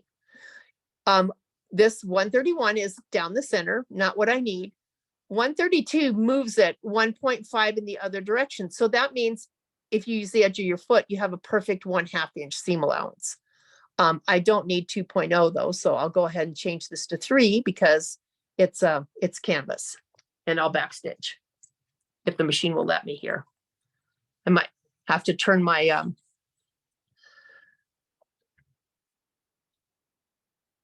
not that. So I always have on my machine, my reinforcement priority is always on. And if I want to do that with the stitch, I think a back stitch, I think I'm going to have to turn that off. We'll see. All right. So Michelle, you switched your stitch length to 3.0 on this Yes, part? I did, Okay. because this is canvas. It's not quilt Okay. cotton. Yeah. All right. So now when I sew, I'm going to hold this up a little bit. It's not going to be flat against the bed of my machine because I'm asking the machine to kind of ease it, not gather it, ease it. I want it to ease the excess in. So I'm kind of holding it up a little bit and I'm just going to guide it. And I promise you, those little feed dogs down there, they're going to work really hard. There wasn't that much to get. Look at, it's gone already. There wasn't that much, but the more important thing for me was that I want it to match down here where my 2 sides go together. So it's going to match where it's important. If you were way off in your positioning, it wouldn't match. It wouldn't matter. I mean, it can't do that. I can't do a bunch. All right. And then when I get down here, definitely going to give it a back stitch and cut. All right. So we're not going to sew up the other side at this time. I am going to press this right here open a little bit because I have to pass my rickrack trim over it. I'm not going to press the whole seam open all the way. I'm just going to press the top so that I can, so that that'll be flat when I put my rickrack on. So I'm just going to press that open a little bit.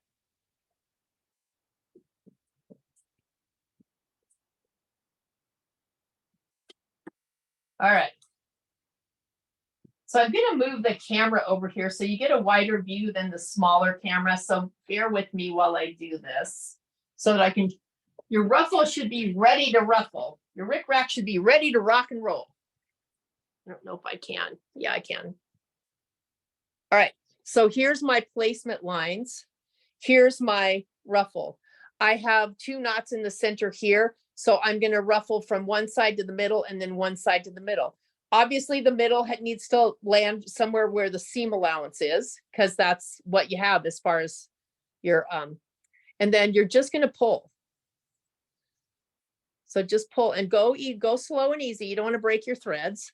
This is another reason why I love having a little bit of that wax, that beeswax on it, because I'm less likely to break thread.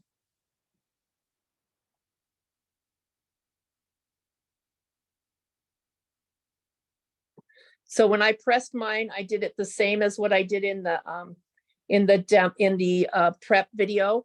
I actually used a little bit of Misty Fuse in there to kind of make it so that I didn't have raw showing, because I hate that. I don't like little threads from this kind of an application showing. So I'm gonna kind of go.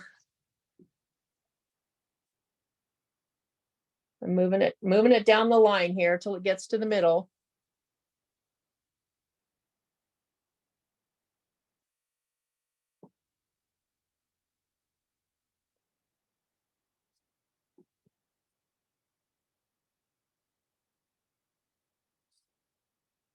This is one of those times that you take your time, because you don't want to break your threads. I do have double thread here. I used a double just in case one breaks. I still have the other one.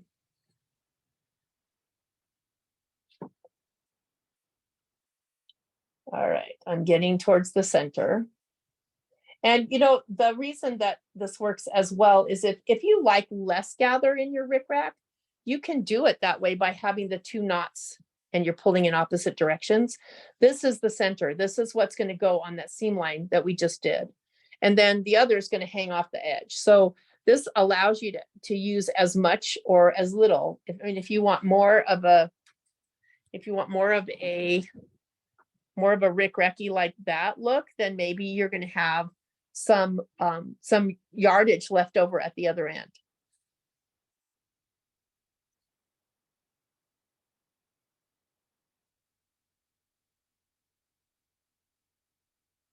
So if you like it more, okay, that looks more rickracky to me. That's okay. You just have a few less.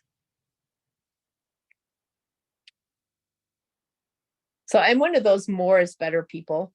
So when I first tried to do this sample, I actually cut the fabric that I was going to do the rickrack. I actually cut it I cut it 2.5 inches wide. So the rickrack was like huge. And we were like, oh, well, that might be a little too much.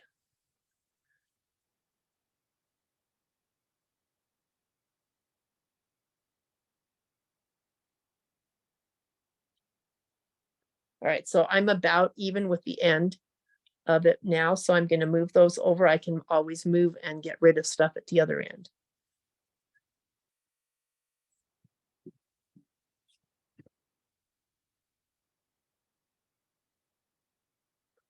So now I'm just fitting them the way I like them.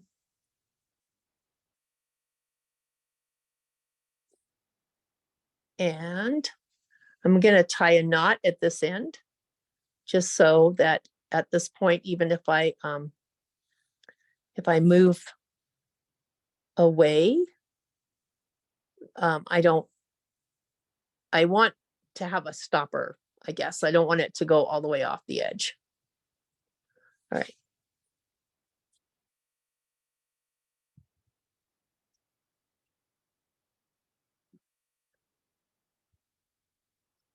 All right, when I get to this end here, I'm just going to leave a little bit. We have a 1/2 inch seam allowance here, remember? So it's a lot of times it's easier to sew that in there if that part's flat. So we're going to place our rickrack on that 1 1/4 inch line. And however you want to do it is fine by me. You can pin it if you want to pin it. I suggest you put the pins up and down. The other thing you might notice is it's really close to this, the top, the center of the rickrack on the line there is really close to like the handle of the bag there. So if you want to use that to measure with, you can. As I get to the end here, I want to kind of just have this last piece over here kind of flat.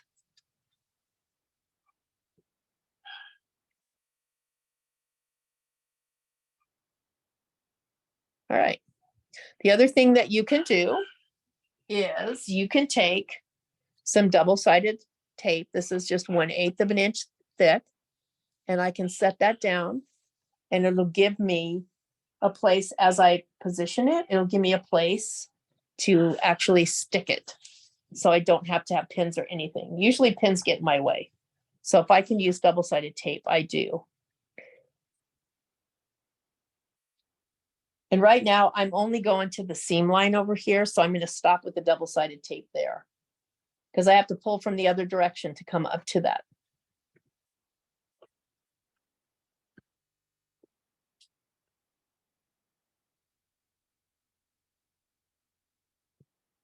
All right. And usually a pin.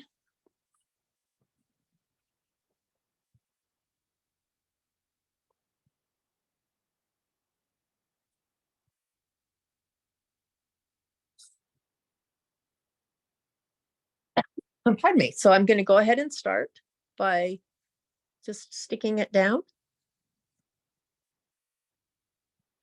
to my double-sided tape. Look at no pin. Look, Ma, no hands, no pins. All right. So I'm coming up on the center here. And that's as far as I'm going.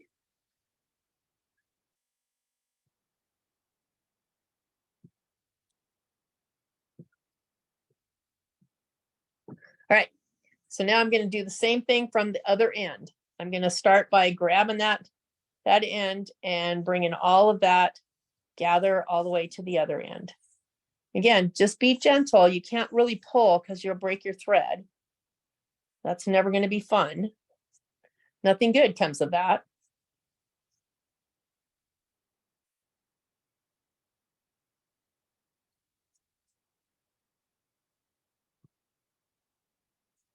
This is like the most time consuming part of the entire project is getting this on. That's why I kind of prefer the tape because once I've got it in place, it's not going anywhere. And which is also why I like to have 2 strands that meet in the middle in this application. Because then you have 2 strands that you can pull from and you're not trying to pull, because you've got 2 widths of fabric plus another 10 or 15 inches. So it's like nobody wants to gather 90 inches of fabric with one, at one fell swoop. All right, so I'm getting close to that center. See, I don't have to worry about that one now because I already did that seam. So I don't have to stop sewing. I can just go right straight through.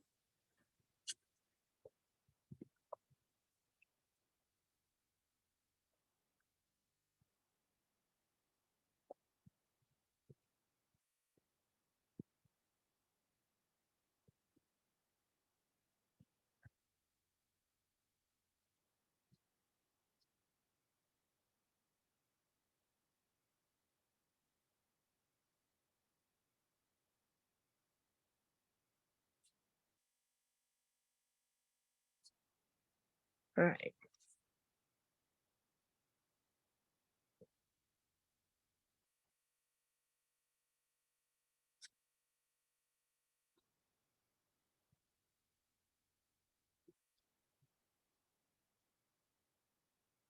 I remember seeing this on the pillow in the store. This is actually the rind on the watermelon in this pillow project for Kimberbell. If you remember that project, it was from a couple years ago.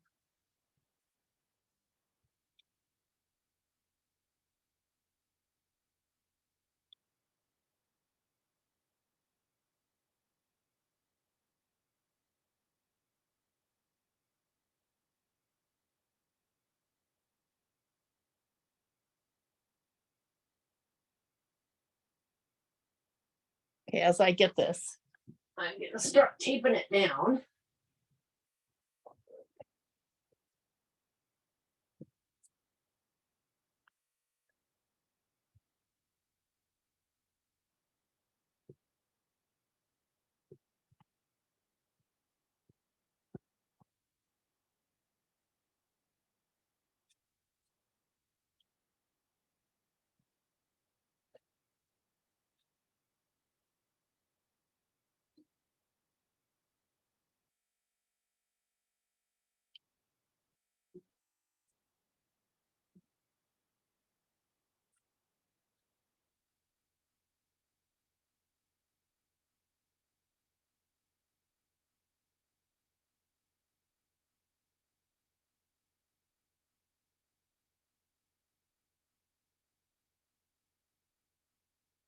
Come on.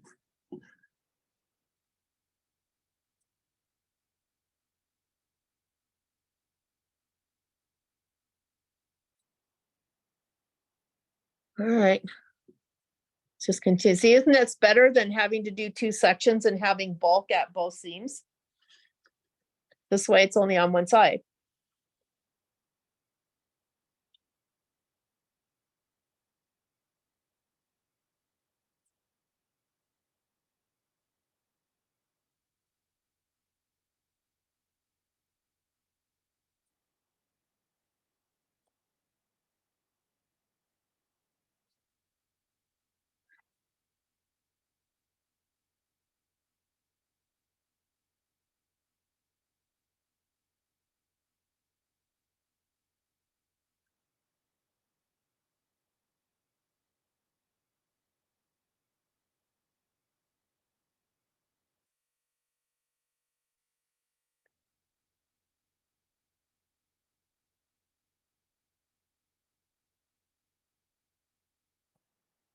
All right, almost there. All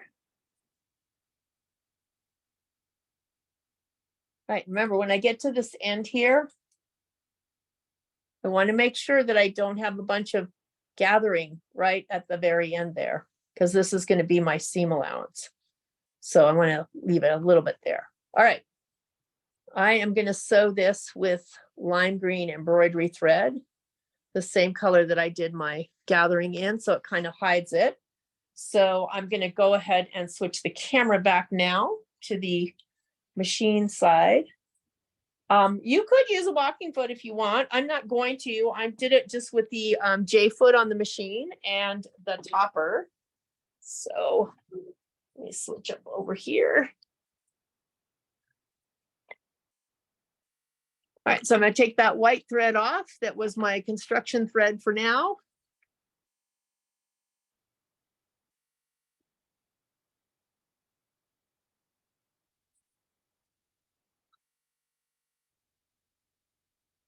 And I'm going to put my lime green back on. This was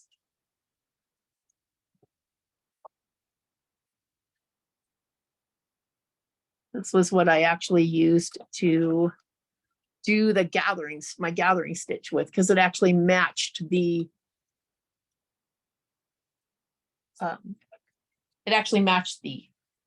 fabric. All right, so I did not pin my topper in any way. I just started. And don't worry about sewing this perfectly, completely straight, because you know what? You're not going to notice it anyway. So I just I'm going to start at the other end because that would be easier and not have as much bulk. I'll have the bag going out the other side.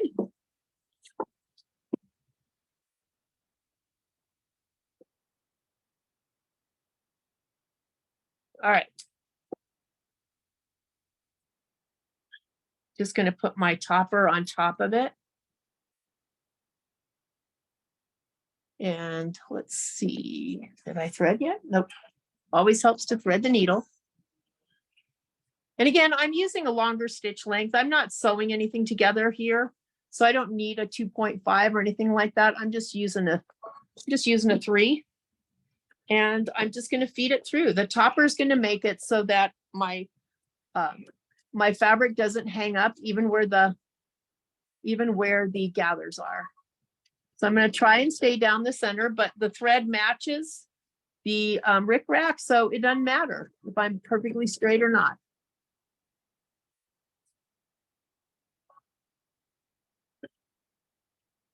See, and you thought embroidery topper was just for embroidery. Look at that.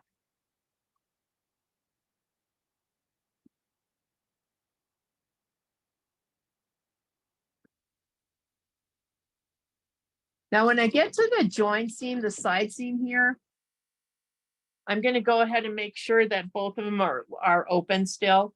You wouldn't normally press open the seam allowance on this, a tote bag, but I don't want it to be really bulky underneath that rickrack. See, you thought it was going to be hard, huh? Nothing special. Still using that size 90 needle.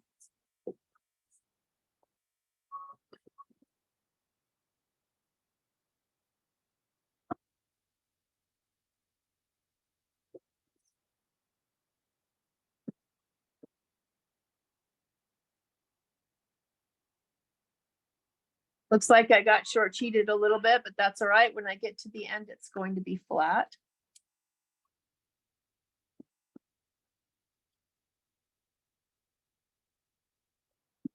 All right. So that part's done. I can now pull that off. So what I'm going to do, because I kept you so long, is I'm just going to do one side. And you're going to do the other side at your convenience. I'm going to show you how to box the corner because that's what's coming up next.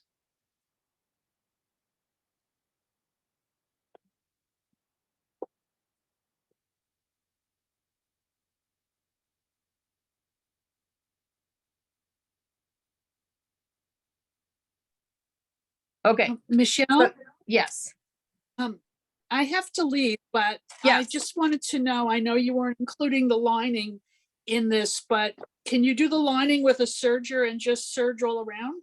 that would be a Jeannie question. I'm not a serger person. I have one, I rarely use it.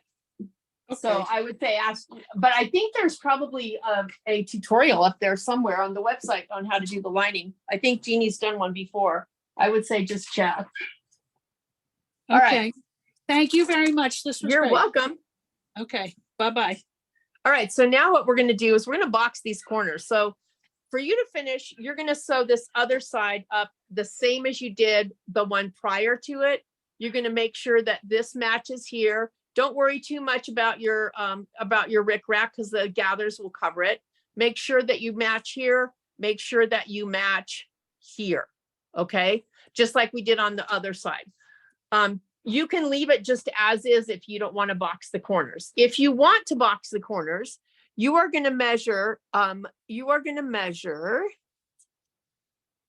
pull one side facing. What? Oh, okay. So you're going to pull this way. This is different than what I normally just cut a box and they don't and do it that way. But what they have you do is pull this apart so that you have a point. And it's kind of easy to see the point because you have the line where you stitched. What you do want to make sure of is that the point is in the center, that this is in the center. You don't want more on one side or the other because that's not a good boxed corner. And then you're going to measure up. You're going to clip and measure up 2 inches from the tip of the angle because we want to have some bottom to the bag. So let me see. Let me get my ruler. I want to make sure that there's the same here because I often will misjudge that, thinking that I can do it and I can't. So I am about 3.5 there.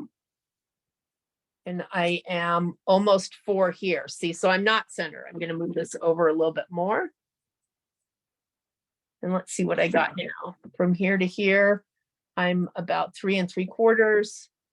And from here to here, I'm still 4. So let me move this a little bit this way and that should take care of it.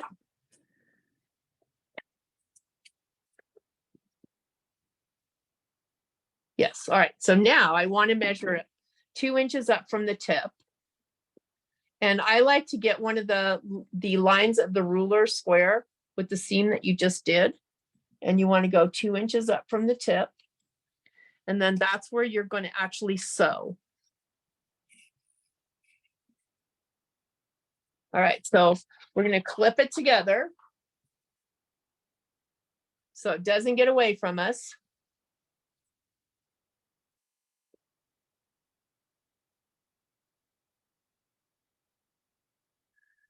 And then we're going to sew 2 inch, we're going to sew on that line that we just drew. So make sure you have a center needle position.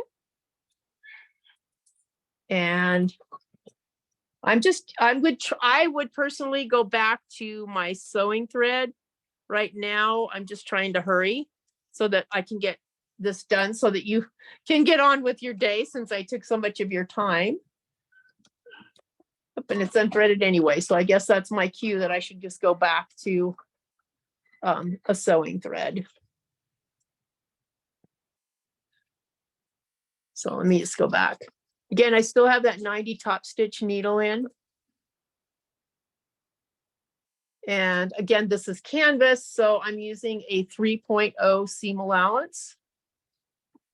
or I'm sorry, 3.0 stitch length.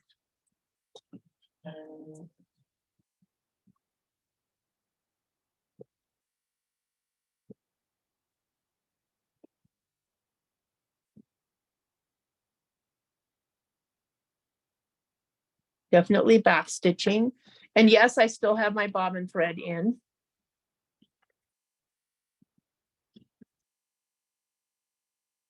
And that chunk that you hear, that's a 90 top stitch needle with a bigger eye going through several layers.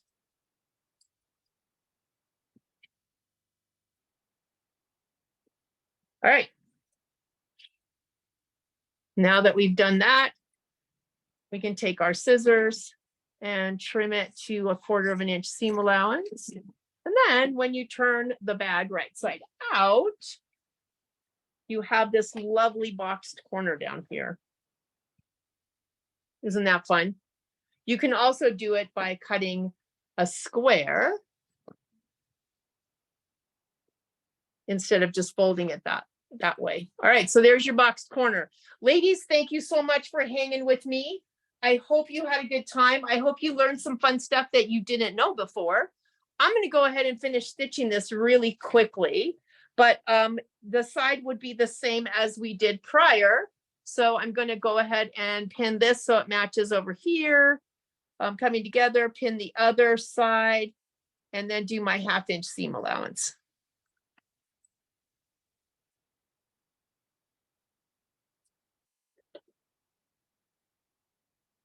That's got to match there. And let's see, I'm going to go ahead and go to my menu and select stitch 1-32, which is a 1/2 inch if I use the edge of my J foot. So we'll just continue that on.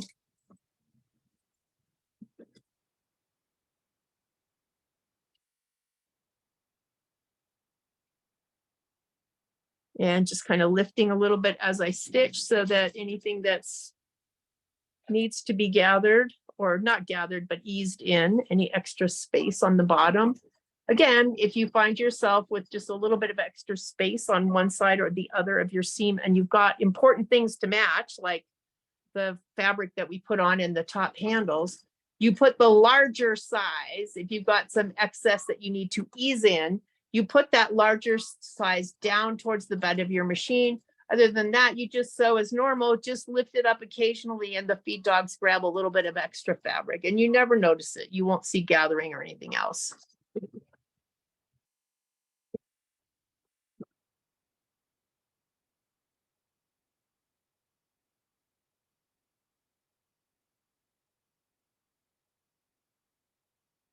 And the same over here, I'm going to squeeze it open to get my point.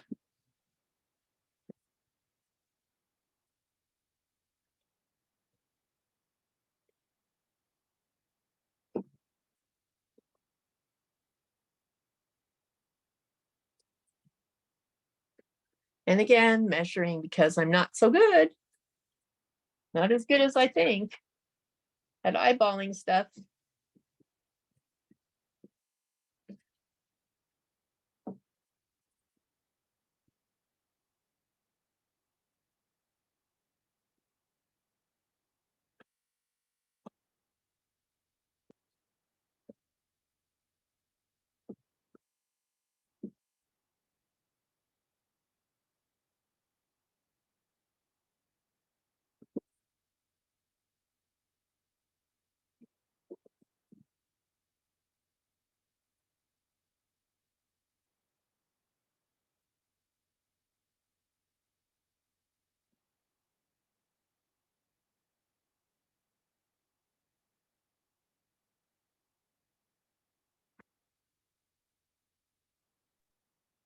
What are you doing there, Michelle? I had some fabric fuse and I noticed that my stitching was coming out a little bit.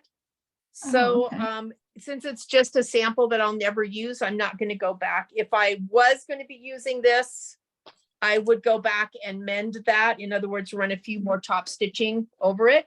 But since I will never use this, it's only a sample, I'm just using some fabric fuse to glue it down. Okay, thanks. Mhm.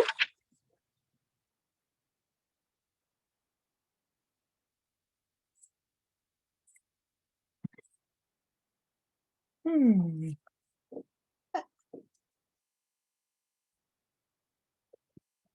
Since I seem to have dropped my chalk pen somewhere, so I guess it's a good thing to have a drawer full of these guys.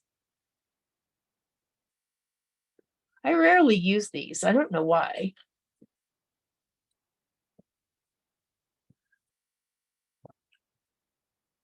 I guess I'm more of a chalk wheel kind of gal.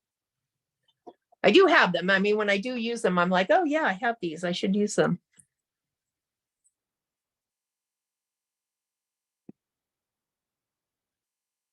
Lost my clips at this point too. I seem to drop a lot of stuff on the floor when I sew.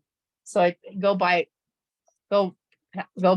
pick everything up after class.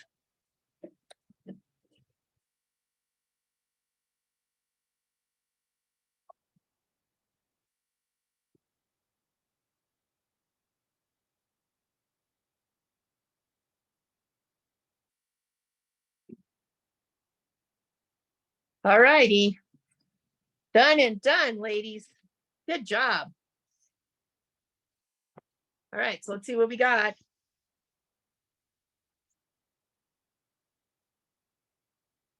Ooh, look at that pretty corner.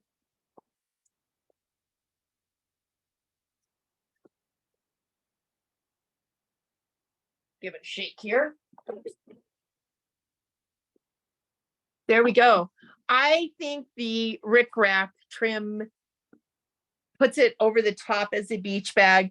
The fabric makes it easy for you to wash it rather than the leather. I hope you guys had a great time. I had a great time stitching with you guys. Thank you when you stitch with me. Have a great rest of your day. Thank you. Bye, Thank you everyone. very much. You're Michelle, it was a welcome. great class, Michelle. Thank you. Thank Thanks, you. everyone. Thanks, Michelle.